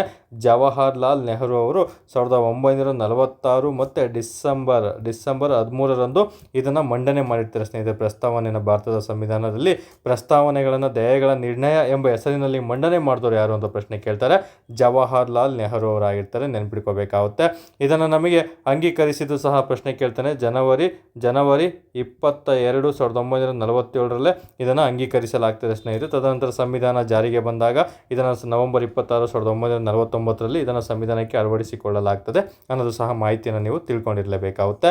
ಎಕ್ಸಾಮ್ ದೃಷ್ಟಿಯಿಂದ ಪ್ರಸ್ತಾವನೆ ಅಂತ ಬಂದಾಗ ತುಂಬ ಪ್ರಶ್ನೆಗಳನ್ನು ಕೇಳಲಾಗ್ತದೆ. ಇಲ್ಲಿ ನಿಮಗೆ ಎಲ್ಲನೇ ಎಕ್ಸ್ಪ್ಲೇನ್ ಮಾಡ್ತಾ ಹೋಗಲ್ಲ, ಯಾವ ರೀತಿ ಪ್ರಶ್ನೆ ಕೇಳ್ತಾರೆ ಅಂತ ಹೇಳ್ತೀನಿ. ಅಷ್ಟು ರೀತಿಯನ್ನು ನೀವು ಓದಿದ್ದೆ ಆದಲ್ಲಿ ನೀವು ರೇಸಲ್ಲಿದ್ದೀರಾ ಅಂತ ಅರ್ಥ. ಓಕೆ, ಇಲ್ಲಿ ಪ್ರಸ್ತಾವನೆ ಅಂತ ಬಂದಾಗ ಪ್ರಸ್ತಾವನೆಯಲ್ಲಿ ಯಾವ ರೀತಿ ಪ್ರಶ್ನೆ ಕೇಳ್ತಾನೆ, ಪ್ರಸ್ತಾವನೆಯಲ್ಲಿ ಯಾವ ಪದಗಳಿವೆ, ಎಷ್ಟು ಪದಗಳಿದೆ ಅಂದರೆ ಎಷ್ಟು ಅಂತ ಕೇಳಲ್ಲ, ಯಾವೆಲ್ಲ ಪದಗಳು ಈ ಕೆಳಗಿನವುಗಳು ಪ್ರಸ್ತಾವನೆಯಲ್ಲಿ ಇವೆ ಅಥವಾ ಇಲ್ಲ ಅಂತ ಪ್ರಶ್ನೆ ಕೇಳ್ತಾನೆ. ಇರುವಂಥದ್ದನ್ನ ಕೊಟ್ಟು ಒಂದು ಇಲ್ಲದ್ದು ಕೊಟ್ಟಿರ್ತಾನೆ, ಅದನ್ನು ನೀವು ಚೂಸ್ ಮಾಡಿರಬೇಕು. ಸೊ ಪ್ರಸ್ತಾವನೆ ಪದಗಳು ತುಂಬಾ ಇಂಪಾರ್ಟೆಂಟು. ಇನ್ನು ಪ್ರಸ್ತಾವನೆಗೆ 42ನೇ ಟೈಮಲ್ಲಿ ಒಂದು ತಿದ್ದುಪಡಿಯನ್ನು ಮಾಡಲಾಗ್ತದೆ. 42ನೇ ತಿದ್ದುಪಡಿ 1976ರಲ್ಲಿ ಸಂವಿಧಾನಕ್ಕೆ ಒಂದು ತಿದ್ದುಪಡಿ ಆಗುತ್ತೆ, 42ನೇ ತಿದ್ದುಪಡಿ. ಆ ತಿದ್ದುಪಡಿಯ ಮೂಲಕ ಪ್ರಸ್ತಾವನೆಗೆ ಒಟ್ಟು ಎಷ್ಟು ಪದಗಳನ್ನು ಸೇರಿಸಲಾಯಿತು ಅಂತ ಪ್ರಶ್ನೆ ಕೇಳ್ತಾನೆ. ಒಟ್ಟು 3 ಪದಗಳನ್ನು ಸೇರಿಸಲಾಗಿರುತ್ತೆ. ಆ 3 ಪದಗಳಲ್ಲಿ ಒಂದು ಜಾತ್ಯತೀತ ಪದ ಆಗಿರುತ್ತೆ, ನಂತರ ಸಮಾಜವಾದಿ ಪದ ಆಗಿರುತ್ತೆ, ತುಂಬಾ ಇಂಪಾರ್ಟೆಂಟ್ ಆಗಿರುವಂಥದ್ದು. ನಂತರ ಬರೋದು ಐಕ್ಯತೆ ಅನ್ನೋದು ಬರ್ತದೆ ಸ್ನೇಹಿತರೆ, ನೆನ್ಪಿಟ್ಕೋಬೇಕಾಗುತ್ತೆ. ಈ 3 ಪದಗಳು ನಮಗೆ 42ನೇ ತಿದ್ದುಪಡಿ ಮೂಲಕ 1976ರಲ್ಲಿ ಪ್ರಸ್ತಾವನೆಯಲ್ಲಿ ಸೇರ್ಪಡೆ ಮಾಡಲಾಯಿತು. ಓಕೆ, ಎಕ್ಸಾಮಲ್ಲಿ ಕೇಳ್ತಾನೆ, ಈ ಕೆಳಗಿನವುಗಳಲ್ಲಿ ಯಾವುದು ಮೂಲ ಸಂವಿಧಾನದಲ್ಲಿ ಪ್ರಸ್ತಾವನೆಯಲ್ಲಿ ಇರಲಿಲ್ಲ ಅಂತ ಕೇಳ್ತಾನೆ. ಮೂಲ ಸಂವಿಧಾನ ಅಂದ್ರೇನು, ಸಂವಿಧಾನ ಜಾರಿಗೆ ಬಂದಾಗ ಈ 3 ಪದಗಳಿರಲ್ಲ, ಅವಾಗ ಒಂದು ಪದ ಕೊಟ್ಟಿರ್ತಾನೆ, ಅದನ್ನು ಆಯ್ಕೆ ಮಾಡಬೇಕಾಗುತ್ತೆ. ಅಥವಾ ಈ ಕೆಳಗಿನವುಗಳಲ್ಲಿ ಯಾವುದು 1976ನೇ 42ನೇ ತಿದ್ದುಪಡಿ ಮೂಲಕ ಪ್ರಸ್ತಾವನೆಗೆ ಸೇರಿಸಲಾಗಿಲ್ಲ ಅಂತ ಪ್ರಶ್ನೆ ಕೇಳ್ತಾನೆ. ಈ 3 ಕೊಟ್ಟು ಇನ್ನೊಂದು ಆಪ್ಷನ್ ಕೊಟ್ಟಿರ್ತಾನೆ, ಅದನ್ನು ನೀವು ಉತ್ತರಿಸಬೇಕಾಗುತ್ತೆ ಸ್ನೇಹಿತರೆ. ಈ ರೀತಿ ನಿಮಗೆ ಪ್ರಸ್ತಾವನೆಯಲ್ಲಿ ಪ್ರಶ್ನೆಗಳನ್ನು ಕೇಳ್ತಾನೆ. ಇಷ್ಟು ಸಹ ಓದಿದ್ದೇ ಆದಲ್ಲಿ ಮುಗಿದೋಯ್ತು. ನಂತರ ನಮಗೆ ಈ ಪ್ರಸ್ತಾವನೆಯಲ್ಲಿ ನಮಗೆ ಗಣರಾಜ್ಯ, ಗಣತಂತ್ರ ಮತ್ತು ಸಮಾನತೆ, ಭ್ರಾತೃತ್ವ ಅಂತೆಲ್ಲ ಪದಗಳಿದ್ದು ಅವೆಲ್ಲ ಯಾವ ಕ್ರಾಂತಿಯಿಂದ ಬಂದು, ಮತ್ತು ರಾಜಕೀಯ, ಆರ್ಥಿಕ, ಸಾಮಾಜಿಕ ನ್ಯಾಯಗಳು ಯಾವ ಒಂದು ಕ್ರಾಂತಿಯಿಂದ ತೆಗೆದುಕೊಳ್ಳಲಾಯಿತು ಅನ್ನೋದು ನೀವು ಓದ್ಕೊಂಡಿರಬೇಕಾಗುತ್ತೆ. ಇನ್ನು ಪ್ರಸ್ತಾವನೆ ಕುರಿತು 4 ಜನ ಹೇಳಿಕೆ ನೀಡಿದ್ದಾರೆ, ಅವನು ಸಹ ನೀವು ಕಂಪಲ್ಸರಿ ಓದಿರಬೇಕು. ಫಾರ್ ಎಕ್ಸಾಂಪಲ್ಲು, ಸಂವಿಧಾನದ ಒಂದು ಪ್ರಸ್ತಾವನೆಯನ್ನು ಸಂವಿಧಾನದ ಗುರುತಿನ ಚೀಟಿ ಅಂತ ಕರೆದವರು ಯಾರು ಅಂತ ಪ್ರಶ್ನೆ ಕೇಳಿದ್ದಾನೆ ತುಂಬ ಬಾರಿ. ಪಾಲ್ಕಿವಾಲ ಎಂಬಾತರು ಇದನ್ನು ಸಂವಿಧಾನದ ಒಂದು ಗುರುತಿನ ಚೀಟಿ ಅಂತ ಪ್ರಸ್ತಾವನೆಯನ್ನು ಕರೆದಿದ್ದಾರೆ. ಅದೇ ರೀತಿ ಬೇರೆ ಬೇರೆ ಒಂದು ಹೇಳಿಕೆಗಳನ್ನು ಬೇರೆ ವ್ಯಕ್ತಿಗಳು, ಗಣ್ಯ ವ್ಯಕ್ತಿಗಳು ನೀಡಿದ್ದಾರೆ, ಅವುಗಳು ಸಹ ನೀವು ಓದಿದ್ದೇ ಆದಲ್ಲಿ ಪ್ರಸ್ತಾವನೆಯಲ್ಲಿ ಆಲ್ಮೋಸ್ಟ್ ನಿಮಗೆ ಅಷ್ಟರಲ್ಲೇ ಪ್ರಶ್ನೆಗಳನ್ನು ಕೇಳಲಾಗ್ತದೆ ಸ್ನೇಹಿತರೆ. ಓಕೆ, ಇಷ್ಟು ಅಂಶಗಳನ್ನು ತಿಳ್ಕೊಂಡಿರಬೇಕು. ಇನ್ನು ಸಂವಿಧಾನದ ಲಕ್ಷಣಗಳಂತ ಬರ್ತವೆ. ಜಾತ್ಯತೀತ ಅಂದರೆ ಏನು, ಸಮಾಜವಾದಿ ಅಂದ್ರೇನು, ಐಕ್ಯತೆ ಅಂದರೆ ಏನು, ಪ್ರಜಾಸತ್ತಾತ್ಮಕ ಅಂದ್ರೇನು, ಮತ್ತು ಸಮಾನತೆ ಅಂದರೆ ಏನು, ಸಾರ್ವಭೌಮ ಅಂದರೆ ಏನು ಅಂತೇಳಿ ಸಂವಿಧಾನದ ಲಕ್ಷಣಗಳು. ಓಕೆ, ಕಾನ್ಸ್ಟಿಟ್ಯೂಷನ್ ಫೀಚರ್ಸ್ ಅಂತ ಒಂದು ಟಾಪಿಕ್ ಬರುತ್ತೆ ಸಂವಿಧಾನದಲ್ಲಿ, ಅಷ್ಟು ಓದ್ಕೊಂಡಿದ್ದೆ ಆದಲ್ಲಿ ಇಲ್ಲಿ ಹೇಗೆ ಜಾತ್ಯತೀತದ ಬಗ್ಗೆ ಅರ್ಥ ಕೇಳಿದಾನೋ ಅದೇ ರೀತಿ ಬೇರೆ ಪದಗಳ ಅರ್ಥವನ್ನು ನಿಮಗೆ ಕೇಳಿ ಕನ್ಫ್ಯೂಷನ್ ಮಾಡೋ ಚಾನ್ಸಸ್ ಇರುತ್ತೆ, ನೀವು ಓದಿರಲೇಬೇಕಾಗುತ್ತೆ ಸ್ನೇಹಿತರೆ. ಓಕೆ, ನೆಕ್ಸ್ಟ್ ಪ್ರಶ್ನೆಗೆ ಹೋಗ್ತಾ ಬರೋಣ. ಇದಕ್ಕೆ ಸರಿ ಉತ್ತರ ಸಿ ಆಗಿರುತ್ತೆ. ನೆಕ್ಸ್ಟ್ ಪ್ರಶ್ನೆ ಬಂದು ನಮಗೆ ತುಂಬಾ ಸಿಂಪಲ್ ಆಗಿರುವಂಥದ್ದು, ಎಲ್ರಿಗೂ ಸಹ ಇದಕ್ಕೆ ಉತ್ತರ ಗೊತ್ತಾಗ್ಬಿಡುತ್ತೆ. ಪಾರ್ಲಿಮೆಂಟಿನ ಸಂಯುಕ್ತ ಅಧಿವೇಶನದ ಅಧ್ಯಕ್ಷರು ಯಾರಾಗಿರ್ತಾರೆ? ಇಲ್ಲಿ ಸ್ವಲ್ಪ ಸಂಯುಕ್ತ ಅನ್ನೋದು ಸ್ವಲ್ಪ ಜನಕ್ಕೆ ಕನ್ಫ್ಯೂಷನ್ ಆಗ್ಬೋದು, ಯಾಕಂದರೆ ಇನ್ನೊಂದು ಪದ ಹೇಳ್ತೀನಿ, ಆ ಪದ ಹೇಳಿದರೆ ಎಲ್ರಿಗೂ ಉತ್ತರ ಕಂಡುಹಿಡಿದು ಬಿಡ್ತೀರಾ. ಬಟ್ ಆ ಪದ ಹೇಳ್ತಾ ಬರ್ತೀನಿ ಈಗ. ಜಂಟಿ ಅನ್ನೋದು ಪದ ಎಲ್ರಿಗೂ ಗೊತ್ತಿರುತ್ತೆ. ಜಂಟಿ ಅಧಿವೇಶನದ ಅಧ್ಯಕ್ಷರು ಯಾರಾಗಿರ್ತಾರೆ? ಸಂಯುಕ್ತ ಅಂತ ಬಂದ ತಕ್ಷಣ ಹುಡುಗರು ಕನ್ಫ್ಯೂಷನ್ ಆಗೋ ಚಾನ್ಸಸ್ ಇರುತ್ತೆ, ಅದಕ್ಕೋಸ್ಕರ ಅವ್ರು ಇಂಥ ಪಾಯಿಂಟ್ಗಳನ್ನು ಕೊಡ್ತಾ ಬರ್ತಿರ್ತಾರೆ ಸ್ನೇಹಿತರೆ. ನೆನಪಲ್ಲಿರಲಿ, ಪಾರ್ಲಿಮೆಂಟಿನ ಸಂಯುಕ್ತ ಅಧಿವೇಶನದ ಅಧ್ಯಕ್ಷರು ಯಾರಾಗಿದ್ರು ಅಥವಾ ಜಂಟಿ ಅಧಿವೇಶನದ ಅಧ್ಯಕ್ಷರು ಯಾರಾಗಿದ್ರು. ಇಂಥ ಸಂದರ್ಭದಲ್ಲಿ ಇಂಗ್ಲೀಷು ಅಲ್ಲಿ ಪ್ರಶ್ನೆ ಪತ್ರಿಕೆನ ಓದ್ಬಿಡ್ಬೇಕು, ಅವಾಗ ನಿಮಗೆ ಈಸಿಯಾಗಿ ಗೊತ್ತಾಗುತ್ತೆ. ಜಂಟಿ ಅಧಿವೇಶನಕ್ಕೆ ಜಾಯಿಂಟು ಅಂತ ಏನೋ ಸೆಷನ್ ಅಂತೆಲ್ಲ ಕರಿತೀವಲ್ಲ, ಅವಾಗ ಈಸಿಯಾಗಿ ಗೊತ್ತಾಗ್ಬಿಡುತ್ತೆ. ಸಂಯುಕ್ತ ಅನ್ನೋದು ನೀವು ಬರೀ ಜಂಟಿ ಅಂತ ಓದ್ಕೊಂಡು ಹೋಗಿರ್ತೀರಲ್ಲ, ಸಂಯುಕ್ತ ಅಂತ ಬಂದ ತಕ್ಷಣ ಫ್ರೆಶರು ಕನ್ಫ್ಯೂಷನ್ ಆಗೋ ಚಾನ್ಸಸ್ ಇರುತ್ತೆ. ಸೊ ಎಲ್ರಿಗೂ ಗೊತ್ತಿದೆ, ಈ ಜಂಟಿ ಅಧಿವೇಶನವನ್ನು ಕರೆಯೋದು ಯಾರು? ಜಂಟಿ ಅಧಿವೇಶನವನ್ನು ಕರೆಯೋದು ರಾಷ್ಟ್ರಪತಿಗಳಾಗಿರ್ತಾರೆ. ಜಂಟಿ ಅಧಿವೇಶನವನ್ನು ಕರೆಯೋದು ರಾಷ್ಟ್ರಪತಿಗಳು. ಬಟ್ ಅದರ ಅಧ್ಯಕ್ಷತೆ ವಹಿಸ್ಕೊಳೋದು ಯಾರು ಅಂತ ತುಂಬ ಬಾರಿ ಪ್ರಶ್ನೆ ಕೇಳಿದರೆ ಸ್ಪೀಕರ್, ಸಭಾಪತಿಗಳು, ಅಥವಾ ಅವ್ರನ್ನ ನಾವು ಸ್ಪೀಕರ್ ಅಂತ ಏನು ಕರಿತೀವಿ ಅವರು ಒಂದು ಕರಿತಾ ಬರ್ತಾರೆ ಸ್ನೇಹಿತರೆ. ಪಾರ್ಲಿಮೆಂಟ್ ಅಂತ ಕೇಳಿದ್ರಿ, ಪಾರ್ಲಿಮೆಂಟ್ ಏನೆಲ್ಲ ಒಳಗೊಂಡಿದೆ? ಒಂದು ನಮಗೆ ರಾಷ್ಟ್ರಪತಿಗಳಾಗಿರ್ಬೋದು, ಮತ್ತು ಲೋಕಸಭಾ ಮತ್ತು ರಾಜ್ಯಸಭೆಗಳನ್ನು ಒಳಗೊಂಡಿದೆ ಅಂತ ಗೊತ್ತು. ಸೊ ಈ ಪಾರ್ಲಿಮೆಂಟಲ್ಲಿ ಏನಾದರೂ ಜಂಟಿ ಅಧಿವೇಶನ ಕರೆದ್ರೆ ಯಾರು ಕರೀತಾರೆ ಅಂತ ಕೇಳಿದರೆ ರಾಷ್ಟ್ರಪತಿಗಳು ಕರೀತಾರೆ. ಅದರ ಅಧ್ಯಕ್ಷತೆ ಯಾರು ವಹಿಸ್ಕೊಂಡಿರ್ತಾರೆ ಅಂದರೆ ಸ್ಪೀಕರ್ ಅವರು ವಹಿಸ್ಕೊಂಡಿರ್ತಾರೆ ಸ್ನೇಹಿತರೆ. ತುಂಬಾ ಇಂಪಾರ್ಟೆಂಟ್ ಆಗಿರುವಂಥದ್ದು. ಓಕೆ, ರಾಷ್ಟ್ರಪತಿಗಳು ಮತ್ತು ಇವ್ರ ಬಗ್ಗೆ ಮಾಹಿತಿನ ಕಂಪಲ್ಸರಿ ತಿಳ್ಕೊಂಡಿರ್ಬೇಕು. ಇಷ್ಟು ಪ್ರಶ್ನೆ ಕೇಳ್ತಾನೆ. ಈ ಜಂಟಿ ಅಧಿವೇಶನದ ಬಗ್ಗೆ ತಿಳಿಸಿಕೊಡುವಂತಹ ಸಂವಿಧಾನದ ವಿಧಿ ಯಾವುದು ಅಂತ ಕೇಳ್ತಾನೆ. 108ನೇ ವಿಧಿ ಇದ್ರ ಬಗ್ಗೆ ಮಾಹಿತಿಯನ್ನು ತಿಳಿಸ್ಕೊಡುತ್ತೆ ಸ್ನೇಹಿತರೆ. ಜಂಟಿ ಅಧಿವೇಶನ ಅಂದರೆ ಏನಾದರೂ ಒಂದು ಲೋಕಸಭಾ ರಾಜ್ಯಸಭೆಗಳಲ್ಲಿ ಏನಾದರೂ ಅವರೆಲ್ಲ ಗೊಂದಲಗಳು ಜಗಳಗಳೆಲ್ಲ ಸೃಷ್ಟಿಯಾದಾಗ ಜಂಟಿ ಅಧಿವೇಶನ ಕರಿತಾ ಬರ್ತಾರೆ. ಆ ಜಂಟಿ ಅಧಿವೇಶನ ಕರೆಯೋದು ರಾಷ್ಟ್ರಪತಿಗಳು, ಅದರ ಅಧ್ಯಕ್ಷತೆ ವಹಿಸ್ಕೊಳ್ಳೋದು ಸ್ಪೀಕರ್ ಅವರಾಗಿರ್ತಾರೆ. ನೆನಪಲ್ಲಿರಬೇಕಾಗುತ್ತೆ. ಅದೇ ರೀತಿ ರಾಜ್ಯಗಳಲ್ಲಿ ವಿಧಾನಸಭೆ, ವಿಧಾನ ಪರಿಷತ್ತು ಇರುತ್ತೆ. ವಿಧಾನ ಪರಿಷತ್ತು ಕೆಲವೊಂದು ರಾಜ್ಯಗಳಲ್ಲಿ ಅಷ್ಟೇ ಇದಾವೆ ಅನ್ನೋದು ಎಲ್ರಿಗೂ ಸಹ ಗೊತ್ತಿರ್ತವೆ. ಯಾವೆಲ್ಲ ರಾಜ್ಯಗಳಿದೆ ಅನ್ನೋದನ್ನು ನೀವು ತಿಳ್ಕೊಂಡಿರಬೇಕು. ಅದೇ ರೀತಿ ರಾಜ್ಯದಲ್ಲಿ ಜಂಟಿ ಅಧಿವೇಶನವನ್ನು ಕರೆಯೋದು ಯಾರು ಅಂತ ಕೇಳಿದರೆ, ಈಗ ದೇಶದ ಪ್ರಥಮ ಪ್ರಜೆ ರಾಷ್ಟ್ರಪತಿಗಳಾಗಿರ್ತಾರೆ. ಅದೇ ಥರ ರಾಜ್ಯದ ಪ್ರಥಮ ಪ್ರಜೆ ಯಾರಾಗಿರ್ತಾರೆ? ರಾಜ್ಯಪಾಲರಾಗಿರ್ತಾರೆ. ಸೊ ನಮಗೆ ವಿಧಾನಸಭೆ ಅಥವಾ ರಾಜ್ಯದಲ್ಲಿ ಜಂಟಿ ಅಧಿವೇಶನವನ್ನು ಕರೆಯೋದು ಯಾರು ಅಂತ ಕೇಳಿದರೆ ರಾಜ್ಯಪಾಲರು, ಅಥವಾ ರಾಜ್ಯದಲ್ಲಿ ಜಂಟಿ ಅಧಿವೇಶನದ ಅಧ್ಯಕ್ಷತೆ ವಹಿಸ್ಕೊಳ್ಳೋದು ಯಾರು ಅಂತ ಕೇಳಿದರೆ ವಿಧಾನಸಭಾ ಸ್ಪೀಕರ್ ಅವರಾಗಿರ್ತಾರೆ ಸ್ನೇಹಿತರೆ. ಇಲ್ಲಿ ಲೋಕಸಭಾ ಸ್ಪೀಕರು, ಇಲ್ಲಿ ವಿಧಾನಸಭಾ ಸ್ಪೀಕರ್. ರಾಜ್ಯದ ಕೇಂದ್ರ ಅಂತ ಬಂದಾಗ ಲೋಕಸಭಾ, ರಾಜ್ಯಸಭಾ, ರಾಜ್ಯ ಅಂತ ಬಂದಾಗ ವಿಧಾನಸಭೆ, ವಿಧಾನ ಪರಿಷತ್ ಅಂತೆಲ್ಲ ಬರುತ್ತಲ್ಲ. ಸೊ ಹಾಗಾಗಿ ಇಲ್ಲಿ ಲೋಕಸಭಾ ಸ್ಪೀಕರ್ ಅವರು ಇರ್ತಾರಲ್ಲ, ಇವರು ಸಂಯುಕ್ತ ಅಧಿವೇಶನದ ಅಥವಾ ಜಂಟಿ ಅಧಿವೇಶನದ ಅಧ್ಯಕ್ಷತೆಯನ್ನು ವಹಿಸ್ಕೊಂಡಿರ್ತಾರೆ. ನೆನಪಲ್ಲಿಟ್ಕೊಂಡಿರ್ಬೇಕು. ಇನ್ನು ರಾಜ್ಯ ಅಂತ ಕೇಳಿದರೆ ರಾಜ್ಯಪಾಲರು ಕರೀತಾರೆ, ಅದನ್ನು ಅಧ್ಯಕ್ಷತೆ ವಹಿಸ್ಕೊಳ್ಳೋದು ವಿಧಾನಸಭಾ ಸ್ಪೀಕರ್ ಅವರೇ ಆಗಿರ್ತಾರೆ. ನೆನಪಿಟ್ಕೋಬೇಕು. ಹಾಗಾದರೆ ಸೊ ನೆಕ್ಸ್ಟ್ ವಿಧಾನಸಭಾ ಸ್ಪೀಕರ್ ಅಂತ ಬಂದಾಗ ಕರೆಂಟ್ ಅಫೇರ್ಸ್ ಕೇಳ್ತಾ ಬರ್ತಾನೆ. ವಿಧಾನಸಭಾ ಪ್ರಸ್ತುತ ಸ್ಪೀಕರ್ ಯಾರಿದ್ದಾರೆ, ಮತ್ತು ಕೇಂದ್ರ ಸರ್ಕಾರದಲ್ಲಿ ಲೋಕಸಭೆಯ ಪ್ರಸ್ತುತ ಸ್ಪೀಕರ್, ಡೆಪ್ಯೂಟಿ ಸ್ಪೀಕರ್ ಯಾರಿದ್ದಾರೆ, ರಾಜ್ಯಸಭೆಯ ಸ್ಪೀಕರ್ ಅವರು ಯಾರಾಗಿರ್ತಾರೆ, ಅದರ ಅಧ್ಯಕ್ಷತೆ ಯಾರು ವಹಿಸ್ಕೊಂಡಿರ್ತಾರೆ ಅಂತೆಲ್ಲ ಪ್ರಶ್ನೆಯನ್ನು ಕೇಳಲಾಗ್ತದೆ. ಅವುಗಳು ಸಹ ನೀವು ಕಂಪಲ್ಸರಿ ಓದಿರಲೇಬೇಕಾಗುತ್ತೆ ಸ್ನೇಹಿತರೆ. ಓಕೆ, ಇಷ್ಟು ಅಂಶಗಳಂತ ಬಂದಾಗ ಇದಕ್ಕೆ ಸರಿ ಉತ್ತರ ಯಾವುದು? ಲೋಕಸಭೆ. ನೋಡಿ, ಆಪ್ಷನ್ ಡಿ ಕನ್ಫ್ಯೂಷನ್ ಮಾಡ್ತಾರೆ.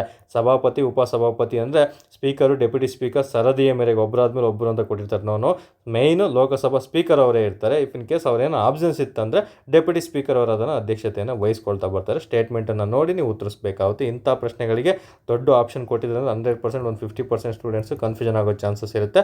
ಆ ರೀತಿ ನನ್ನ ಅಭ್ಯರ್ಥಿಗಳು ಕನ್ಫ್ಯೂಷನ್ ಆಗಬಾರ್ದು ಸ್ನೇಹಿತರೆ. ಇದಕ್ಕೆ ಸರಿ ಉತ್ತರ ಲೋಕಸಭಾ ಸ್ಪೀಕರ್ ಆಗಿರ್ತದೆ. ಹಾಗಾದರೆ ಮುಂದಿನ ಪ್ರಶ್ನೆ ನೋಡ್ತಾ ಬರೋಣ. ಮುಂದಿನ ಪ್ರಶ್ನೆ ಸೈನ್ಸಿಗೆ ಸಂಬಂಧಪಟ್ಟಂಥದ್ದು. ದ್ರಾವಣದಲ್ಲಿ ಅಂದರೆ ಲಿಕ್ವಿಡಲ್ಲಿ, ದ್ರಾವಣದಲ್ಲಿ ಅತ್ಯಂತ ಹೆಚ್ಚು ವಿದ್ಯುತ್ ವಾಹಕ ಶಕ್ತಿ ಇರುವ ವಸ್ತು ಯಾವುದು? ಅತ್ಯಂತ ಹೆಚ್ಚು ವಿದ್ಯುತ್ ವಾಹಕ ಅಂದರೆ ಕರೆಂಟ್ ಯಾವುದ್ರಲ್ಲಿ ಜಾಸ್ತಿ ಪಾಸ್ ಆಗುತ್ತೆ. ಓಕೆ, ವಿದ್ಯುತ್ ವಾಹಕ ಎಂಬ ಟಾಪಿಕ್ಗೆ ಬರುತ್ತೆ. ಸೊ ಅದ್ರ ಬಗ್ಗೆ ಮಾಹಿತಿಯನ್ನು ತಿಳ್ಕೊಬೇಕಾಗುತ್ತೆ. ದ್ರಾವಣದಲ್ಲಿ ಅತ್ಯಂತ ಹೆಚ್ಚು ವಿದ್ಯುತ್ ವಾಹಕ ಶಕ್ತಿ ಇರುವಂತಹ ವಸ್ತು ಯಾವುದು ಅಂತ ಕೇಳ್ತಾರೆ. ನೋಡಿ, ಇಲ್ಲಿ ದ್ರಾವಣ ಅಂತ ಕೇಳಿರೋದು ನೆನ್ಪಿಟ್ಕೋಬೇಕು. ಲಿಕ್ವಿಡ್ ಆಗಿರ್ತಾರೆ ಸ್ನೇಹಿತರೆ. ನೀರನ್ನ, ಪಾದರಸನ, ಆಲ್ಕೋಹಾಲ, ಈತೈಲ ಅಂತ ಆಪ್ಷನನ್ನು ಕೊಟ್ಟಿರ್ತಾ ಬರ್ತಾರೆ. ಇದಕ್ಕೆ ಸರಿ ಉತ್ತರ ಬಂದು ಪಾದರಸ ಆಗಿರ್ತದೆ ಸ್ನೇಹಿತರೆ. ನೆನ್ಪಿಟ್ಕೋಬೇಕು. ಪಾದರಸ ಅಂತ ಬಂದಾಗ ಇಂಗ್ಲೀಷಲ್ಲಿ ನಾವು ಮರ್ಕ್ಯೂರಿ ಅಂತ ಕರಿತಾ ಬರ್ತೀವಿ. ತುಂಬಾ ಇಂಪಾರ್ಟೆಂಟ್ ಆಗಿರುವಂಥದ್ದು. ಸೊ ಪಾದರಸದ ಬಗ್ಗೆ ತುಂಬ ಬಾರಿ ಪ್ರಶ್ನೆಗಳು, ತುಂಬ ವೆರೈಟಿಯಾಗಿ ಪ್ರಶ್ನೆಯನ್ನು ಕೇಳ್ತಾ ಬರ್ತಾನೆ. ಅದರ ಮೊದಲನೇ ಪ್ರಶ್ನೆ ಏನಂದರೆ, ಪಾದರಸವನ್ನು ನಾವು ಕ್ವಿಕ್ ಸಿಲ್ವರ್ ಅಂತ ಕರಿತಾ ಬರ್ತೀವಿ. ಕ್ವಿಕ್ ಸಿಲ್ವರ್ ಅಂತ ಯಾವುದನ್ನು ಕರಿತೀವಿ ಅಂತ ಪ್ರಶ್ನೆ ಕೇಳ್ತಾನೆ. ಅದು ನಮ್ಮ ಪಾದರಸ ಆಗಿರ್ತದೆ ಸ್ನೇಹಿತರೆ. ಇನ್ನು ಒಂದು ಥರ್ಮೋಮೀಟರ್ನಲ್ಲಿ ಬಳಸುವಂತಹ ದ್ರವ ಯಾವುದು ಅಂತ ಕೇಳ್ತಾನೆ. ಥರ್ಮೋಮೀಟರ್ನಲ್ಲಿ ಬಳಸುವಂತಹ ದ್ರವ ಯಾವುದು ಅಂತ ಪ್ರಶ್ನೆ ಕೇಳ್ತಾನೆ. ಅದನ್ನು ಸಹ ಪಾದರಸ ಆಗಿರ್ತಾರೆ ಸ್ನೇಹಿತರೆ. ಯಾಕಂದರೆ ಅತಿ ಕಡಿಮೆ ತಾಪಮಾನದಲ್ಲಿ ಥರ್ಮೋಮೀಟರ್ನಲ್ಲಿ ನಾವು ಪಾದರಸವನ್ನೇ ಬಳಸ್ತಾ ಬರ್ತೀವಿ. ನೆನಪಲ್ಲಿರಬೇಕು. ಇಲ್ಲಿ ಎರಡು ರೀತಿ ಪ್ರಶ್ನೆ ಕೇಳ್ತಾನೆ. ನೋಡಿ, ಥರ್ಮೋಮೀಟರ್ನಲ್ಲಿ ನಾವು ಪಾದರಸ ಬಳಸ್ತಾ ಬರ್ತೀವಿ.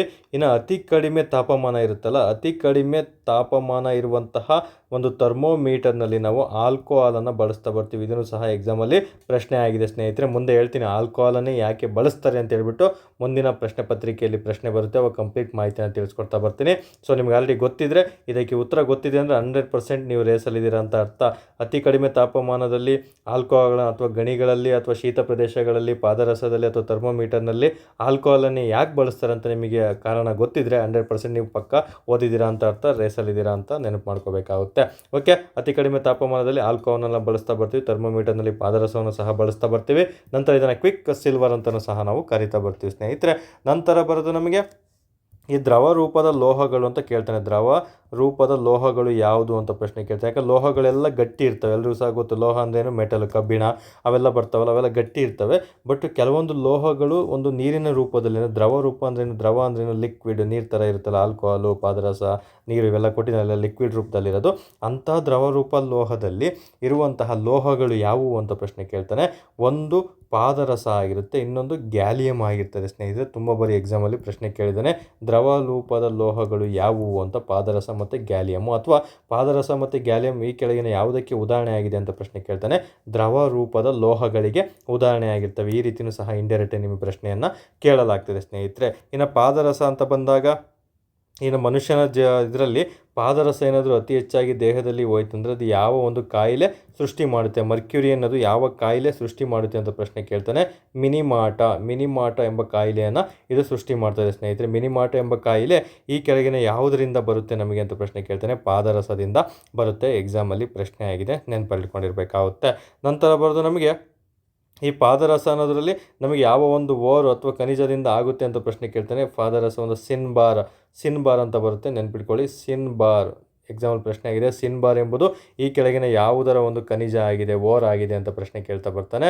ಸೊ ಇದು ಮರ್ಕ್ಯೂರಿ. ಓಕೆ, ಮರ್ಕ್ಯೂರಿ ಅಂದರೆ ಪಾದರಸದ ಒಂದು ಖನಿಜ ಆಗಿರ್ತದೆ, ನೆನಪಲ್ಲಿಟ್ಕೋಬೇಕು. ತುಂಬಾ ಇಂಪಾರ್ಟೆಂಟ್ ಆಗಿರ್ತದೆ ಸ್ನೇಹಿತರೆ. ಎಕ್ಸಾಂಪಲ್ ತುಂಬ ಬಾರಿ ಕೇಳಿದ್ದಾನೆ. ಸಿನ್ನ ಬಾರ್ ಅಂತ ಕರಿತಾ ಬರ್ತೀವಿ. ಸಿನ್ನ ಬಾರ್ ಯಾವುದಕ್ಕೆ ಸಂಬಂಧಪಟ್ಟಿದೆ ಅಂತ ಪ್ರಶ್ನೆ ಕೇಳ್ತಾನೆ.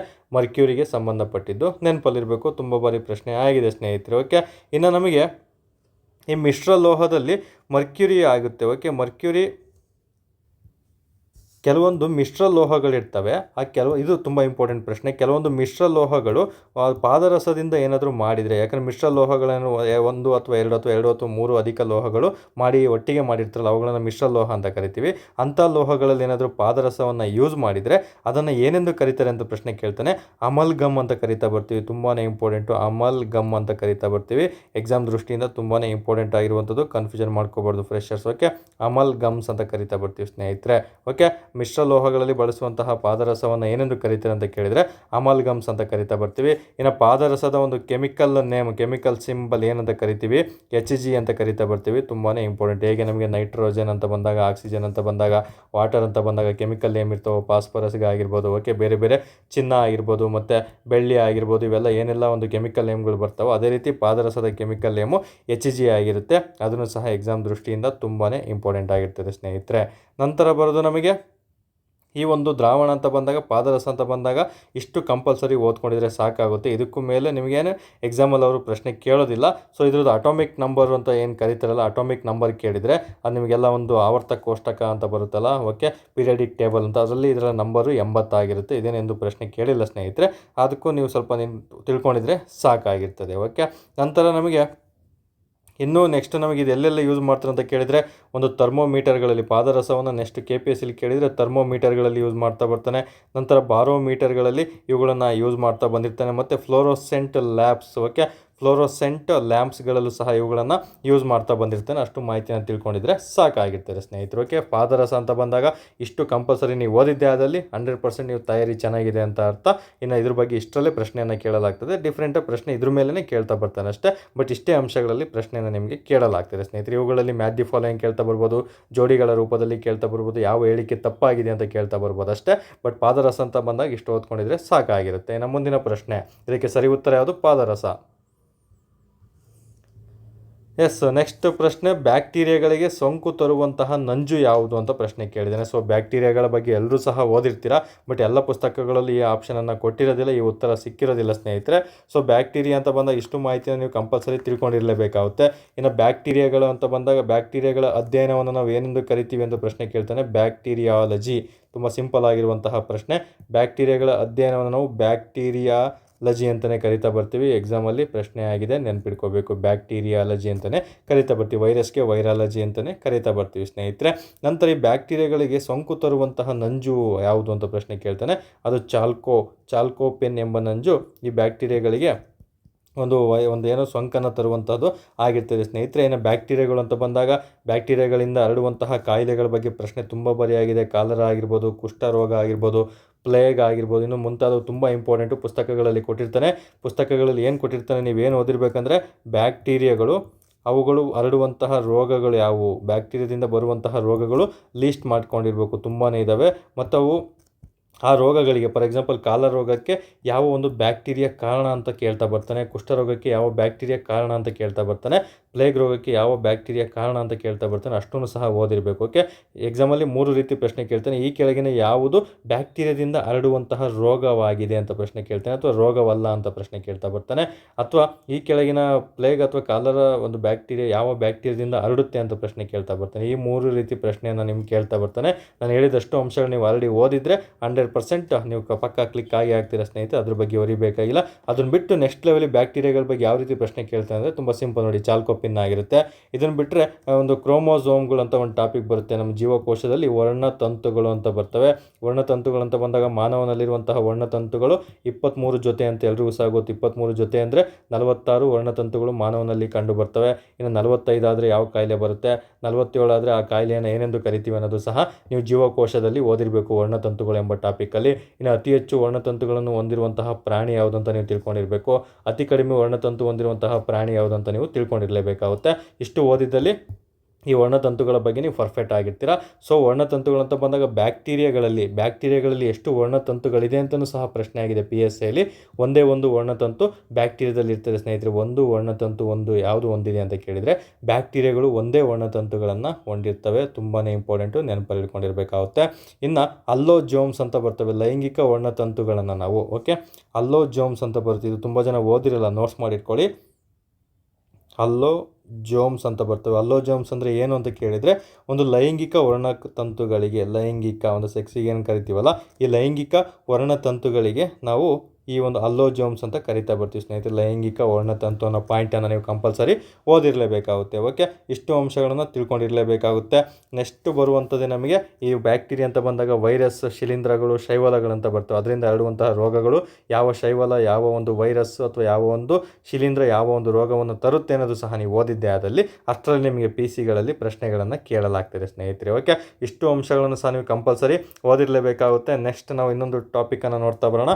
ಆ ಟಾಪಿಕ್ ಮೆಂಟಲ್ ಎಬಿಲಿಟಿ, ಮಾನಸಿಕ ಸಾಮರ್ಥ್ಯದ ಒಂದು ಟಾಪಿಕ್ ಆಗಿರ್ತಾರೆ ಸ್ನೇಹಿತರೆ. ನೋಡಿ, ವಿಡಿಯೋ ಜಾಸ್ತಿ ಆಗ್ತಿದೆ ಅಂತ ಏನು ಅನ್ಕೋಬೇಡಿ, ಹೇಳುವಂತಹ ಅಂಶಗಳು ಸಹ ಜಾಸ್ತಿ ಆಗಿರುತ್ತೆ. ನಿಮಗೆ ಯಾವುದೇ ಥರ ನಾವಿಲ್ಲಿ ಗೊಂದಲ ಸೃಷ್ಟಿ ಮಾಡಲ್ಲ ಸ್ನೇಹಿತರೆ. ನನ್ನ ಗುರಿ ಏನು ಅಂದರೆ ಒಂದು ಮಿಷನ್ 500 ಅಂತ ಬಂದಾಗ 500ಕ್ಕೂ ಅಧಿಕ ಅಭ್ಯರ್ಥಿಗಳನ್ನು ಒಂದು ಅಬ್ದಿ ಅಕಾಡೆಮಿಯಿಂದ ಪೊಲೀಸ್ ಕಾನ್ಸ್ಟೇಬಲ್ ಹುದ್ದೆಗೆ ಆಯ್ಕೆ ಮಾಡಿಸಲೇಬೇಕು. ಅದು ಹಾಗೆ ಆಗುತ್ತೆ, ಅದನ್ನು ಬಿಡೋದಿಲ್ಲ. ನಾವಂತೂ ಪಣ ತಟ್ಟಿದ್ದೀವಿ.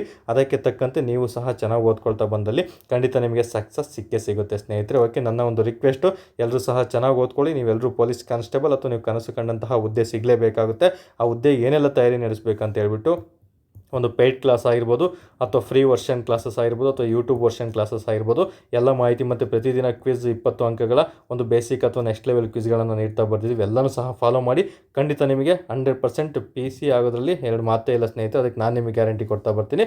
ಬಟ್ ನೀವು ನಾನು ಮಾಡಬೇಕಿರೋದು ಒಂದು ಪ್ರಯತ್ನ ಅಷ್ಟೇ. ನಾನು ಆಲ್ರೆಡಿ ಹೇಳಿದ್ದೀನಿ, ನಮ್ಮ ಮಾರ್ಗದರ್ಶನ ನಿಮ್ಮ ಪ್ರಯತ್ನ ಇದ್ದಲ್ಲಿ ಖಂಡಿತ ನೀವು 499+1 ಆಗಲು ನೀವು ಸಿದ್ಧರಾಗಿರಬೇಕು. 499 ಯಾರಾದರೂ ಆಗಲಿ, ಒಂದು ಸೀಟ್ ನಂದು ಅಂತ ನೀವು ಇವತ್ತೇ ಫಿಕ್ಸ್ ಆಗಿದ್ದೇ ಆದಲ್ಲಿ ಖಂಡಿತ PC ಹುದ್ದೆ ನಿಮ್ದು ಹಾಗೆ ಆಗಿರುತ್ತೆ. ಅದಕ್ಕೆ ನಾನು ಗ್ಯಾರಂಟಿ ಕೊಡ್ತೀನಿ. ಎಲ್ಲ ಥರ ಕಷ್ಟಗಳನ್ನು ಸೈಡಿಗಿಡಿ, ಕಷ್ಟ ಎಲ್ರಿಗೂ ಸಹ ಇರುತ್ತೆ. ನೀವು ಓದಬೇಕಿರೋದು ಓದೋದೇ ಕಷ್ಟ ಅಂದ್ಕೊಂಡು ಓದೋಕ್ಕೆ ಹೋಗ್ಬಾರ್ದು. ನನಗೆ ಕಷ್ಟ ಇದೆ, ನಾನು ಓದ್ಬಿಟ್ಟು ಅದರಿಂದ ಪಾರಾಗಬೇಕಂತ ಓದ್ತಾ ಬನ್ನಿ. ಖಂಡಿತ ನಿಮಗೆ ನೆಕ್ಸ್ಟ್ ಲೆವೆಲ್ ಲೈಫನ್ನು ಆ ದೇವ್ರು ನಿಮಗೆ ಕೊಡ್ತಾ ಬರ್ತಾನೆ ಸ್ನೇಹಿತರೆ. ಕೇವಲ ಪ್ರಾಮಾಣಿಕ ಪ್ರಯತ್ನದಿಂದ, ಸತತ ಪ್ರಯತ್ನದಿಂದ ಮಾತ್ರ ಗೆಲುವು ಸಿಗಲು ಸಾಧ್ಯ. ಆರಂಭಿಕ ಶೂರರಾಗಬೇಡಿ. 1-2 ತಿಂಗಳು ಓದಿ, 3ನೇ ತಿಂಗಳು ಜೋಶನ್ನ ಕಳ್ಕೊಳೋದಲ್ಲ. ಪ್ರತಿ ತಿಂಗಳು ಅದೇ ಜೋಶು, ಪ್ರತಿದಿನ ಅದೇ ಜೋಶು, ಪ್ರತಿ ಗಂಟೆ ಅದೇ ಜೋಶ್ ಇದ್ದವನು ಮಾತ್ರ ಆದಷ್ಟು ಬೇಗ ಕಾಯ್ಕಿದ್ದರ್ಸೋದಕ್ಕೆ ಸಾಧ್ಯ ಆಗ್ತದೆ. ಓಕೆ, ನೆಕ್ಸ್ಟ್ ಮೆಂಟಲಿಟಿ ಪ್ರಶ್ನೆಯನ್ನು ಸಹ ತೊಗೊಳ್ತಾ ಬರ್ತೀನಿ ಪ್ರತಿದಿನ. ಸೊ ಈ ಮೆಂಟಲಿಟಿ ಟಾಪಿಕ್ ಬಂದು ಕೆಲಸ ಮತ್ತು ಸಮಯದ ಬಗ್ಗೆ ತಿಳಿಸುವಂತಹ ಒಂದು ಟಾಪಿಕ್ ಆಗಿರುತ್ತೆ. ಓಕೆ, ಪ್ರತಿದಿನವೂ ಸಹ ಒಂದೊಂದು ಟಾಪಿಕ್ ತೊಗೊಳ್ತಾ ಬರ್ತೀನಿ. ಯಾರೆಲ್ಲ ಹೊಸ್ದಾಗಿ ನೋಡ್ತಿದ್ರೆ ದಯವಿಟ್ಟು ಆಲ್ರೆಡಿ ಒಂದು ಆಲ್ಮೋಸ್ಟ್ 6-8 ವೀಡಿಯೋಗಳು ಪೊಲೀಸ್ ಕಾನ್ಸ್ಟೇಬಲ್ಗೆ ಅಂತಲೇ ಹಳೆ ಪ್ರಶ್ನೆ ಪತ್ರಿಕೆಗಳನ್ನು ಮಾಡ್ತಾ ಬಂದಿದ್ದೀನಿ. ಇದು ಆಲ್ರೆಡಿ 9ನೇ ಸೀರೀಸ್ ಆಗಿರುತ್ತೆ. ದಯವಿಟ್ಟು ನೋಡ್ತಾ ಬನ್ನಿ. ಬಟ್ 2 ತಿಂಗಳು ಗ್ಯಾಪ್ ಆಗಿದ್ದ ಕಾರಣ ಭಾಗ 1 ಅಂತಲೂ ಸಹ ಇದನ್ನು ತೊಗೊಳ್ತಾ ಬಂದಿದ್ದೀನಿ. ಮಿಕ್ಕಿದೆಲ್ಲ ನಮ್ಮ ಒಂದು ತ್ರಿವೇಣಿ BM ಯೂಟ್ಯೂಬ್ ಚಾನಲ್ ನೀವೇನು ನೋಡ್ತಾ ಇದ್ದೀರಾ, ಅದೇ ಯೂಟ್ಯೂಬ್ ಚಾನಲ್ ಎಲ್ಲ ಲಿಂಕ್ಗಳು ವೀಡಿಯೋಸಲ್ಲಿ ಇರ್ತವೆ ಸ್ನೇಹಿತರೆ. ಅವುಗಳನ್ನ ನೋಡ್ತಾ ಬನ್ನಿ. ಇದಕ್ಕೆ ಪ್ಲೇ ಲಿಸ್ಟ್ ಸಹ ಮಾಡಾಕ್ತೀನಿ, ಎಲ್ಲನೂ ಒಂದೇ ಕಡೆ ಸಿಗೋ ಥರ, ಅವಾಗಲೂ ಸಹ ನೀವು ನೋಡ್ತಾ ಬರ್ಬೋದು. ಸೊ ಯಾರೆಲ್ಲ ಸಬ್ಸ್ಕ್ರೈಬರ್ ಆಗಿಲ್ಲ ದಯವಿಟ್ಟು ಸಬ್ಸ್ಕ್ರೈಬ್ ಆಗ್ತಾ ಬನ್ನಿ. ನಂತರ ನಮ್ಮ ಒಂದು ಟೆಲಿಗ್ರಾಮ್ ಚಾನಲ್ಗೆ ಯಾರೆಲ್ಲ ಜಾಯ್ನ್ ಆಗಿಲ್ಲ ದಯವಿಟ್ಟು ಜಾಯ್ನ್ ಆಗ್ತಾ ಬರಬೇಕು. ಅಬ್ದಿ ಅಕಾಡೆಮಿ ಅಂತ ಸರ್ಚ್ ಮಾಡಿದರೆ ಟೆಲಿಗ್ರಾಮಲ್ಲಿ ಸಿಗ್ತಾ ಬರುತ್ತೆ ಸ್ನೇಹಿತರೆ. ಇಫ್ ಇನ್ ಕೇಸ್ ನಿಮಗೆ ಲಿಂಕ್ ಏನಾದರೂ ಸಿಕ್ಕಿಲ್ಲ ಅಂದರೆ ಈ ನಂಬರ್ಗೆ ವಾಟ್ಸಪ್ ಅಥವಾ ಟೆಲಿಗ್ರಾಮಲ್ಲಿ ಲಿಂಕ್ ಕಳಿಸಿ, ಟೆಲಿಗ್ರಾಮ್ದು ಅಂತ ಮೆಸೇಜ್ ಹಾಕಿ ನಾನು ನಿಮಗೆ ಖಂಡಿತ ಕಳಿಸ್ಕೊಡ್ತಾ ಬರ್ತೀನಿ ಸ್ನೇಹಿತರೆ. ಸೊ ನಿಮಗೆ ಏನೆಲ್ಲ ಬೇಕು PC ಮತ್ತು PSC ಆಗೋದಕ್ಕೆ ಜಸ್ಟ್ ಒಂದು ಸಲ ಟೆಲಿಗ್ರಾಮ್ ಚಾನಲ್ಗೆ ಜಾಯ್ನ್ ಆಗಿ ನಿಮಗೆ 100% ಒಳ್ಳೆ ಇನ್ಫಾರ್ಮೇಟಿವ್ ಒಂದು ಟೆಲಿಗ್ರಾಮ್ ಅಂತಲೇ ಹೇಳ್ತಾ ಬರ್ತೀನಿ. ಎಲ್ಲ ಮಾಹಿತಿಗಳು ಸಹ ನಾನು ಟೆಲಿಗ್ರಾಮಲ್ಲಿ ಅಪ್ಲೋಡ್ ಮಾಡ್ತಾ ಬರ್ತೀನಿ. ಯಾಕಂದರೆ ಎಲ್ಲನೂ ವೀಡಿಯೋದಲ್ಲಿ ಹೇಳೋಕ್ಕಾಗಲ್ಲ, ಎಲ್ಲನೂ ಪೇಯ್ಡ್ ಕ್ಲಾಸಲ್ಲಿ ಹೇಳೋಕ್ಕಾಗಲ್ಲ, ಎಲ್ಲನೂ ಫ್ರೀ ವರ್ಷನಲ್ಲಿ ಹೇಳೋಕ್ಕಾಗಲ್ಲ. ಪ್ರತಿಯೊಂದೂ ಏನೇ ಇದ್ರೂ ನಾನು ಟೆಲಿಗ್ರಾಮಲ್ಲಿ ಅಪ್ಡೇಟ್ ಮಾಡ್ತಾ ಇರ್ತೀನಿ. ಅಷ್ಟು ಕರೆಕ್ಟಾಗಿ ಫಾಲೋ ಮಾಡಿದ್ದೆ ಅದರಲ್ಲಿ ಖಂಡಿತ ನೀವು 500 ಸೀಟಲ್ಲಿ ಒಂದು ಸೀಟು ನಿಮ್ದು ಆಗಿರುತ್ತೆ ಸ್ನೇಹಿತರೆ. ಅದ್ರ ಬಗ್ಗೆ ಬೇಕಾಗಿಲ್ಲ. ಓಕೆ, ಯಾರೆಲ್ಲ ಟೆಲಿಗ್ರಾಮಿಗೆ ಜಾಯ್ನ್ ಆಗಿಲ್ಲ ದಯವಿಟ್ಟು ಜಾಯ್ನ್ ಆಗ್ತಾ ಬನ್ನಿ. ನಂತರ ಯಾರಿಗೆಲ್ಲ ವೀಡಿಯೋ ಇಷ್ಟ ಆಗ್ತಿದೆ ದಯವಿಟ್ಟು ಕಮೆಂಟ್ ಮಾಡೋದನ್ನು ಮರಿಬೇಡಿ. ನೀವು ಕಮೆಂಟ್ ಮಾಡಿದಷ್ಟು ನಮಗೆ ಉತ್ಸಾಹ ಜಾಸ್ತಿ ಆಗ್ತಾ ಇರುತ್ತೆ. ಇನ್ನೂ ಏನಾದರೂ ಒಂದು ಹೆಚ್ಚಿನ ವಿಷಯಗಳನ್ನು ತಿಳಿಸ್ಕೊಡ್ತಾ ಬರ್ಬೋದು. ಏನೇ ಡೌಟ್ಸ್ ಇತ್ತಂದ್ರು, ಏನೇ ಅನಿಸಿಕೆ ಇತ್ತಂದ್ರೂ ದಯವಿಟ್ಟು ಕಮೆಂಟ್ಸ್ ಮೂಲಕ ತಿಳಿಸ್ಕೊಡ್ತಾ ಬರಬೇಕು. ಓಕೆ, ಹಾಗಾದರೆ ಮೆಂಟಾಲಿಟಿ ಟಾಪಿಕ್ ನೋಡ್ತಾ ಬರೋಣ. ತುಂಬ ಜನಕ್ಕೆ ಅವ್ರು PCಗೆ ಓದ್ತಾ ಇದ್ದಾರೆ ಅಂತ ಹೇಳಿದರೆ PC ಅಂತ ಬಂದಾಗ ಒಂದು ಮೆಂಟಾಲಿಟಿ ಒಂದು 60 to 70% ಅಭ್ಯರ್ಥಿಗಳಿಗೆ ಕಷ್ಟ ಇರುತ್ತೆ ಸ್ನೇಹಿತರೆ. ಮೆಂಟಾಲಿಟಿ ಅನ್ನೋದನ್ನ ಕಾನ್ಸೆಪ್ಟ್ ಅರ್ಥ ಮಾಡ್ಕೊಂಡ್ಬಿಟ್ರೆ ನಿಮಗೆ ಅಂಕಗಳು ಸಿಗೋದೇ ಮೆಂಟಾಲಿಟಿಲಿ ಯಾವತ್ತೂ. ಸೊ ಅದನ್ನು ಮರಿಬೇಡಿ. ಯಾರು ಮೆಂಟಾಲಿಟಿ ಮಾಡೇ ನೀವು ಪಾಸ್ ಆಗಬೇಕು. ಯಾಕಂದರೆ KSRP ಮತ್ತು ನಿಮಗೆ KSISF ಇದೆಯಲ್ಲ, ಇಲ್ಲಿ ಆಲ್ಮೋಸ್ಟ್ ಒಂದು 18ರಿಂದ 22 ಮೆಂಟಾಲಿಟಿ ಕೆಲವೊಮ್ಮೆ ಫೋಕಸ್ ಮಾಡ್ತಾ ಬರ್ತಾನೆ, ಕೆಲವೊಮ್ಮೆ 25 ಕೇಳಿರುವಂತಹ ಉದಾಹರಣೆಗಳು ಇದೆ. ಇನ್ನು ಸಿವಿಲ್ PC CRDR ಅಂತ ಬಂದಾಗ ಒಂದು 10ರಿಂದ 15 ಮೆಂಟಾಲಿಟಿ ಕೇಳುವಂಥ ಚಾನ್ಸಸ್ ಇರುತ್ತೆ. ಸೊ ಆಲ್ಮೋಸ್ಟ್ ನಾವು ಅರೌಂಡ್ 20 ಅಂತ ಇಟ್ಕೊಂಡ್ರೆ 20 ಅಂಕಗಳು ಹೋಗುವ ಚಾನ್ಸಸ್ ಇರುತ್ತೆ. 20ರಲ್ಲಿ ನಾವು 14ರಿಂದ 15 ಮಾಡಿದ್ವಿ ಅಂದರೆ ಸಾಕು, ಗ್ರೇಟ್ ಆಗಿರುತ್ತೆ. ಅಷ್ಟು ಮಾಡುವಷ್ಟು ನಾನು ನಿಮಗೆ ನಾಲೆಡ್ಜನ್ನು ತಿಳಿಸ್ಕೊಡ್ತಾ ಬರ್ತೀನಿ, ನೀವು ಓದ್ಕೊಂಡ್ರೆ ಸಾಕಾಗಿರುತ್ತೆ. ಸೊ ಇಲ್ಲಿ ತುಂಬ ಸುಲಭವಾಗಿರೋಂಥ ತೊಗೊಂಡಿದ್ದೀನಿ. ಆಲ್ರೆಡಿ ನಂಬರ್ ಸೀರೀಸು, ಹಸ್ತಲಾಘವ ಆಗಿರ್ಬೋದು, ಅವುಗಳ ಬಗ್ಗೆ ಹಳೆ ಕ್ಲಾಸಲ್ಲಿ ತಿಳಿಸ್ಕೊಡ್ತಾ ಬಂದಿದ್ದೀನಿ. ಈ ಒಂದು ಕ್ಲಾಸಲ್ಲಿ ನಮಗೆ ಸಮಯ ಅಥವಾ ಕೆಲಸದ ಬಗ್ಗೆ ಮಾಹಿತಿಯನ್ನು ತಿಳ್ಕೊಳ್ತಾ ಬರೋಣ. ಈ ರೀತಿಯೇ ಕೇಳ್ತಾ ಬರ್ತಾನೆ. ಜಸ್ಟ್ ನೋಡಿ, KSP ಡಿಪಾರ್ಟ್ಮೆಂಟಲ್ಲಿ ಹಳೆ ಒಂದು ಮೆಂಟಾಲಿಟಿ ಪ್ರಶ್ನೆಗಳನ್ನೇ ಕೇಳ್ತಾ ಬರ್ತಾನೆ, ಬಟ್ ವ್ಯಾಲ್ಯೂಸ್ ಅಷ್ಟೇ ಚೇಂಜ್ ಮಾಡ್ತಾ ಬರ್ತಾರೆ. ನೀವು ಕಾನ್ಸೆಪ್ಟ್ ತಿಳ್ಕೊಂಡಿದ್ದೆ ಆದಲ್ಲಿ ನಾನು ಯಾವುದೇ ಥರ ಈಸಿ ಮೆಥಡ್ ಹೇಳೋದಿಲ್ಲ. ನಿಮಗೆ ಯಾವುದೇ ಥರ ಕೊಟ್ಟರು ಮಾಡ್ತಾನೆ ನೀವು ಕಲಿಬೇಕು ಅಂತ ಹೇಳ್ಬಿಟ್ಟು ನಾನು ಬಿಡಿಯಾಗಿ ಹೇಳ್ತಾ ಬರ್ತೀನಿ. ಬಟ್ ನಿಮಗೆ ಹೇಳಿದ್ನಲ್ಲ, ಒಂದು ಗುಣಾಕಾರ ಆಗಿರ್ಬೋದು, ಭಾಗಾಕಾರ ಆಗಿರ್ಬೋದು, ಪ್ಲಸ್ ಆಗಿರ್ಬೋದು, ಮೈನಸ್ ಮಾಡೋದು ಗೊತ್ತಿದ್ದರೆ ಮಾತ್ರ ಇವುಗಳನ್ನು ಸಾಲ್ವ್ ಮಾಡ್ತಾ ಬರ್ಬೋದು ಸ್ನೇಹಿತರೆ. ಇಷ್ಟು ಗೊತ್ತಿಲ್ಲ ಅಂದರೆ ನಿಮಗೆ ಕಷ್ಟ ಆಗುತ್ತೆ. ಒಂದು ಪೊಲೀಸ್ ಕಾನ್ಸ್ಟೇಬಲ್ ಅಥವಾ ವಾಟ್ ಎವರ್ ಅಧಿಕಾರಿ ಆಗೋರಿಗೆ ಇಷ್ಟು ಕಾನ್ಸೆಪ್ಟ್ ಕಂಪಲ್ಸರಿ ತಿಳ್ಕೊಂಡಿರಲೇಬೇಕು. ನಂತರ ಬರೋದು ನಮಗೆ ಇಲ್ಲಿ ಪ್ರಶ್ನೆ. ಯಾವತ್ತೇ ಆಗಲಿ ಮೆಂಟಾಲಿಟಿನ ಸಂಪೂರ್ಣವಾಗಿ ಪ್ರಶ್ನೆ ಅರ್ಥೈಸ್ಕೋಬೇಕು. ಯಾವ ಟಾಪಿಕಲ್ಲಿದೆ ಅಂತ ಗೆಸ್ ಮಾಡಿಬಿಡ್ಬೇಕು ಇಮಿಡಿಯೇಟ್ ನೋಡಿದ ತಕ್ಷಣ. ಇಲ್ಲಿ ಕೆಲಸದ ಬಗ್ಗೆ ಕೇಳಿದ್ದಾನೆ. A ಎಂಬುವನು ಒಂದು ಕೆಲಸವನ್ನು 6 ದಿನಗಳಲ್ಲಿ ಮಾಡಬಲ್ಲ, ಅದೇ ಕೆಲಸವನ್ನು B ಎಂಬುವನು 12 ದಿನಗಳಲ್ಲಿ ಮಾಡಬಲ್ಲ. ಇಬ್ಬರು ಒಟ್ಟಿಗೆ ಆ ಕೆಲಸವನ್ನು ಮಾಡಿದರೆ ಎಷ್ಟು ದಿನಗಳಲ್ಲಿ ಮಾಡ್ತಾರೆ ಅಂತ ಹೇಳಿದೆ. ಸಿಂಪಲ್ಲು. A ಎಂಬಾತನು 6 ದಿನಗಳಲ್ಲಿ ಕೆಲಸ ಮಾಡ್ತಾನಂತೆ. ಇನ್ನೊಬ್ಬ B ಇದ್ದಾನೆ. ಯಾವತ್ತೇ ಆಗಲಿ ಮೆಂಟಾಲಿಟಿ ಹೋಗ್ತಾ ಇದ್ದಾನೆ, ಡೇಟಾ ಬರ್ಕೊಳ್ಳೋಂಥ ಅಭ್ಯಾಸ ನೀವು ಮಾಡ್ಕೊಳ್ಲೇಬೇಕು, ಡೇಟಾಗಳನ್ನು ಬರ್ಕೋಬೇಕು. ನಂತರ B ಎಂಬುವನು ಎಷ್ಟು ದಿನಗಳಲ್ಲಿ ಕೆಲಸ ಮಾಡ್ತಾನೆ? 12 ದಿನಗಳಲ್ಲಿ ಕೆಲಸ ಮಾಡ್ತಾನೆ. ಈಗ ಆಲ್ರೆಡಿ ಈ ಟಾಪಿಕ್ಕು ನೀವು ಓದಿರೋರು, ತಿಳ್ಕೊಂಡಿರೋರು ವಿಡಿಯೋವನ್ನು ಪಾಸ್ ಮಾಡಿ ಉತ್ತರವನ್ನು ಗೆಸ್ ಮಾಡಬೇಕು ನೀವು. ಆಮೇಲೆ ನನ್ನ ಒಂದು ಕ್ಲಾಸನ್ನು ನೀವು ಕೇಳಬೇಕಾಗುತ್ತೆ. ಓಕೆ, ನಂತರ B ಎಂಬಾತನು 12 ದಿನ ಮಾಡ್ತಾ ಬರ್ತಾನೆ ಸ್ನೇಹಿತರೆ. ನಂತರ ಈ A ಮತ್ತು B ಇಬ್ಬರು ಸೇರಿಕೊಂಡು ಎಷ್ಟು ದಿನದಲ್ಲಿ ಮಾಡ್ಬೋದು? ಕೆಲವೊಬ್ರು ಹೆಂಗೆ ಅಂದರೆ ಈಸಿ ಅಲ್ವಾ, 12 + 6 18 ಆಗ್ಬಿಡುತ್ತಲ್ಲ ಅಂತಾನೆ. ಫಸ್ಟ್ ಆಪ್ಷನ್ ಇವನು 18 ಕೊಟ್ಬಿಡ್ತಾನೆ. ಕೆಲವೊಮ್ಮೆ ಕನ್ಫ್ಯೂಷನ್ ಮಾಡ್ಕೋಬಾರ್ದು. ಯಾಕಂದರೆ A ಮತ್ತು ಇಬ್ಬರು ಸೇರಿ 18 ದಿನ ಹೆಂಗಾಗುತ್ತೆ? A ಒಬ್ಬನೇ 6 ದಿನದಲ್ಲಿ ಮಾಡಿದರೆ, B ಒಬ್ಬನೇ 12 ದಿನದಲ್ಲಿ ಮಾಡಿದರೆ, ಇಬ್ಬರು ಸೇರ್ಕೊಂಡು ಇನ್ನೂ ಕಡಿಮೆ ದಿನದಲ್ಲೇ ಮಾಡೋ ಚಾನ್ಸಸ್ ಇರುತ್ತೆ. ಅದು ಯಾವ ರೀತಿ ಮಾಡಬೇಕು ಅನ್ನೋದನ್ನ ನಾನು ನಿಮಗೆ ತಿಳಿಸ್ಕೊಡ್ತಾ ಬರ್ತೀನಿ ಸ್ನೇಹಿತರೆ. ಇದಕ್ಕೊಂದು ತುಂಬ ಸುಲಭವಾಗಿರುವಂತಹ ಫಾರ್ಮುಲಾ ಇದೆ. A + B = A ಮತ್ತು B ಸೇರಿಕೊಂಡು AB × A + B ಅಂತ ನೀವು ನೆನಪಲ್ಲಿ ಇಟ್ಕೋಬೇಕಾಗುತ್ತೆ. ಇಂಟು ಮಾಡಬೇಕಷ್ಟೇ, ಸಿಂಪಲ್ಲು. A × AB ಅಂದರೆ A × B ಅಂತ ನೀವು ಬರೆದಿಟ್ಕೋಬೇಕು. ತುಂಬ ಒಂದು ತೀರಾ ಗ್ರಾಮೀಣ ಮಟ್ಟದಲ್ಲಿ ಅಥವಾ BA ಬ್ಯಾಕ್ಗ್ರೌಂಡ್ ಇರೋರಿಗೆ ಸ್ವಲ್ಪ ಮೆಂಟಾಲಿಟಿ ಕಷ್ಟ, ಒಪ್ಕೊಳ್ತೀನಿ. ಬಟ್ ನೀವು ಕಂಪಲ್ಸರಿ ಕಲಿಲೇಬೇಕು. ನನ್ನ ಉದ್ದೇಶ ಯಾರೆಲ್ಲ ವೀಡಿಯೋ ನೋಡ್ತಾ ಇದ್ದೀರಾ ಅವ್ರಿಗೆ ಈ ಕಾನ್ಸೆಪ್ಟ್ ಕ್ಲಿಯಾರಿಟಿ ಗೊತ್ತಾಗಬೇಕು. 100% ಈ ಪ್ರಶ್ನೆ ಬಂದರೆ ನೀವು ಅದಕ್ಕೆ ಉತ್ತರಿಸೋಕ್ಕೆ ರೆಡಿ ಆಗಿರಬೇಕು. ಅದೇ ರೀತಿಯೇ ನಾನು ನಿಮಗೆ ಮಾರ್ಗದರ್ಶನ ನೀಡ್ತಾ ಬರ್ತೀನಿ, ಅದ್ರ ಬಗ್ಗೆ ವರಿಬೇಡ. ಓಕೆ, ಈ ಫಾರ್ಮುಲಾ ಕಂಪಲ್ಸರಿ. ಕೆಲವೊಂದು ಮೆಂಟಾಲಿಟಿಗೆ ನೀವು ಫಾರ್ಮುಲಾವನ್ನು ಓದಲೇಬೇಕಾಗುತ್ತೆ ಸ್ನೇಹಿತರೆ. ಈಗ A + B ಕಂಡುಹಿಡಿಬೇಕಾಗಿರೋದು ಬರೆದಿಟ್ಕೊಂಡಿದ್ದೀರಾ. ಇಲ್ಲಿ AB ಮತ್ತು A + B ಅಂತ ಬರ್ಕೊಳ್ಳಿ. AB ಅಂದರೆ ಏನು? ಎಷ್ಟು? 6. B ಅಂದರೆ ಎಷ್ಟು? 12. ಇಂಟು ಮಾಡ್ಕೋಬೇಕು. ಇದು AB ಅಂದರೆ ಇಂಟು ಅಂತ ನೆನಪಲ್ಲಿರಬೇಕು. ನಂತರ ಪ್ಲಸ್ ಕೊಟ್ಟಿದ್ದಾರೆ, 6 + 12 ಅಂತ ಬರೆದಿಟ್ಕೋಬೇಕಾಗುತ್ತೆ. ಈಗ ನೆಕ್ಸ್ಟ್ ನಮಗೆ 12 ಆದ್ಲ ಮಗ್ಗಿ ಅಂತೂ ಬರಲೇಬೇಕು. ಮಗ್ಗಿ ಬಂದಿಲ್ಲ ಅಂದರೆ ನೀವು ಅಟ್ಲೀಸ್ಟ್ ಕೂಡ್ಸೋಕ್ಕಾದ್ರೂ ಬರಬೇಕು ನಿಮಗೆ. ಇಫ್ ಇನ್ ಕೇಸ್ ಮಗ್ಗಿ ಕನ್ಫ್ಯೂಷನ್ ಆಯಿತು ಅಂದರೆ ಕೂಡಿಸ್ಬೇಕು. ಅಥವಾ 5 ಮಗ್ಗಿ ಎಲ್ರಿಗೂ ಗೊತ್ತಿರುತ್ತೆ. 5 ಮಗ್ಗಿ ಕಂಪಲ್ಸರಿ 5 ಆಡ್ ಮಾಡ್ಕೊಂಡ್ರೆ ಮುಗೀತು.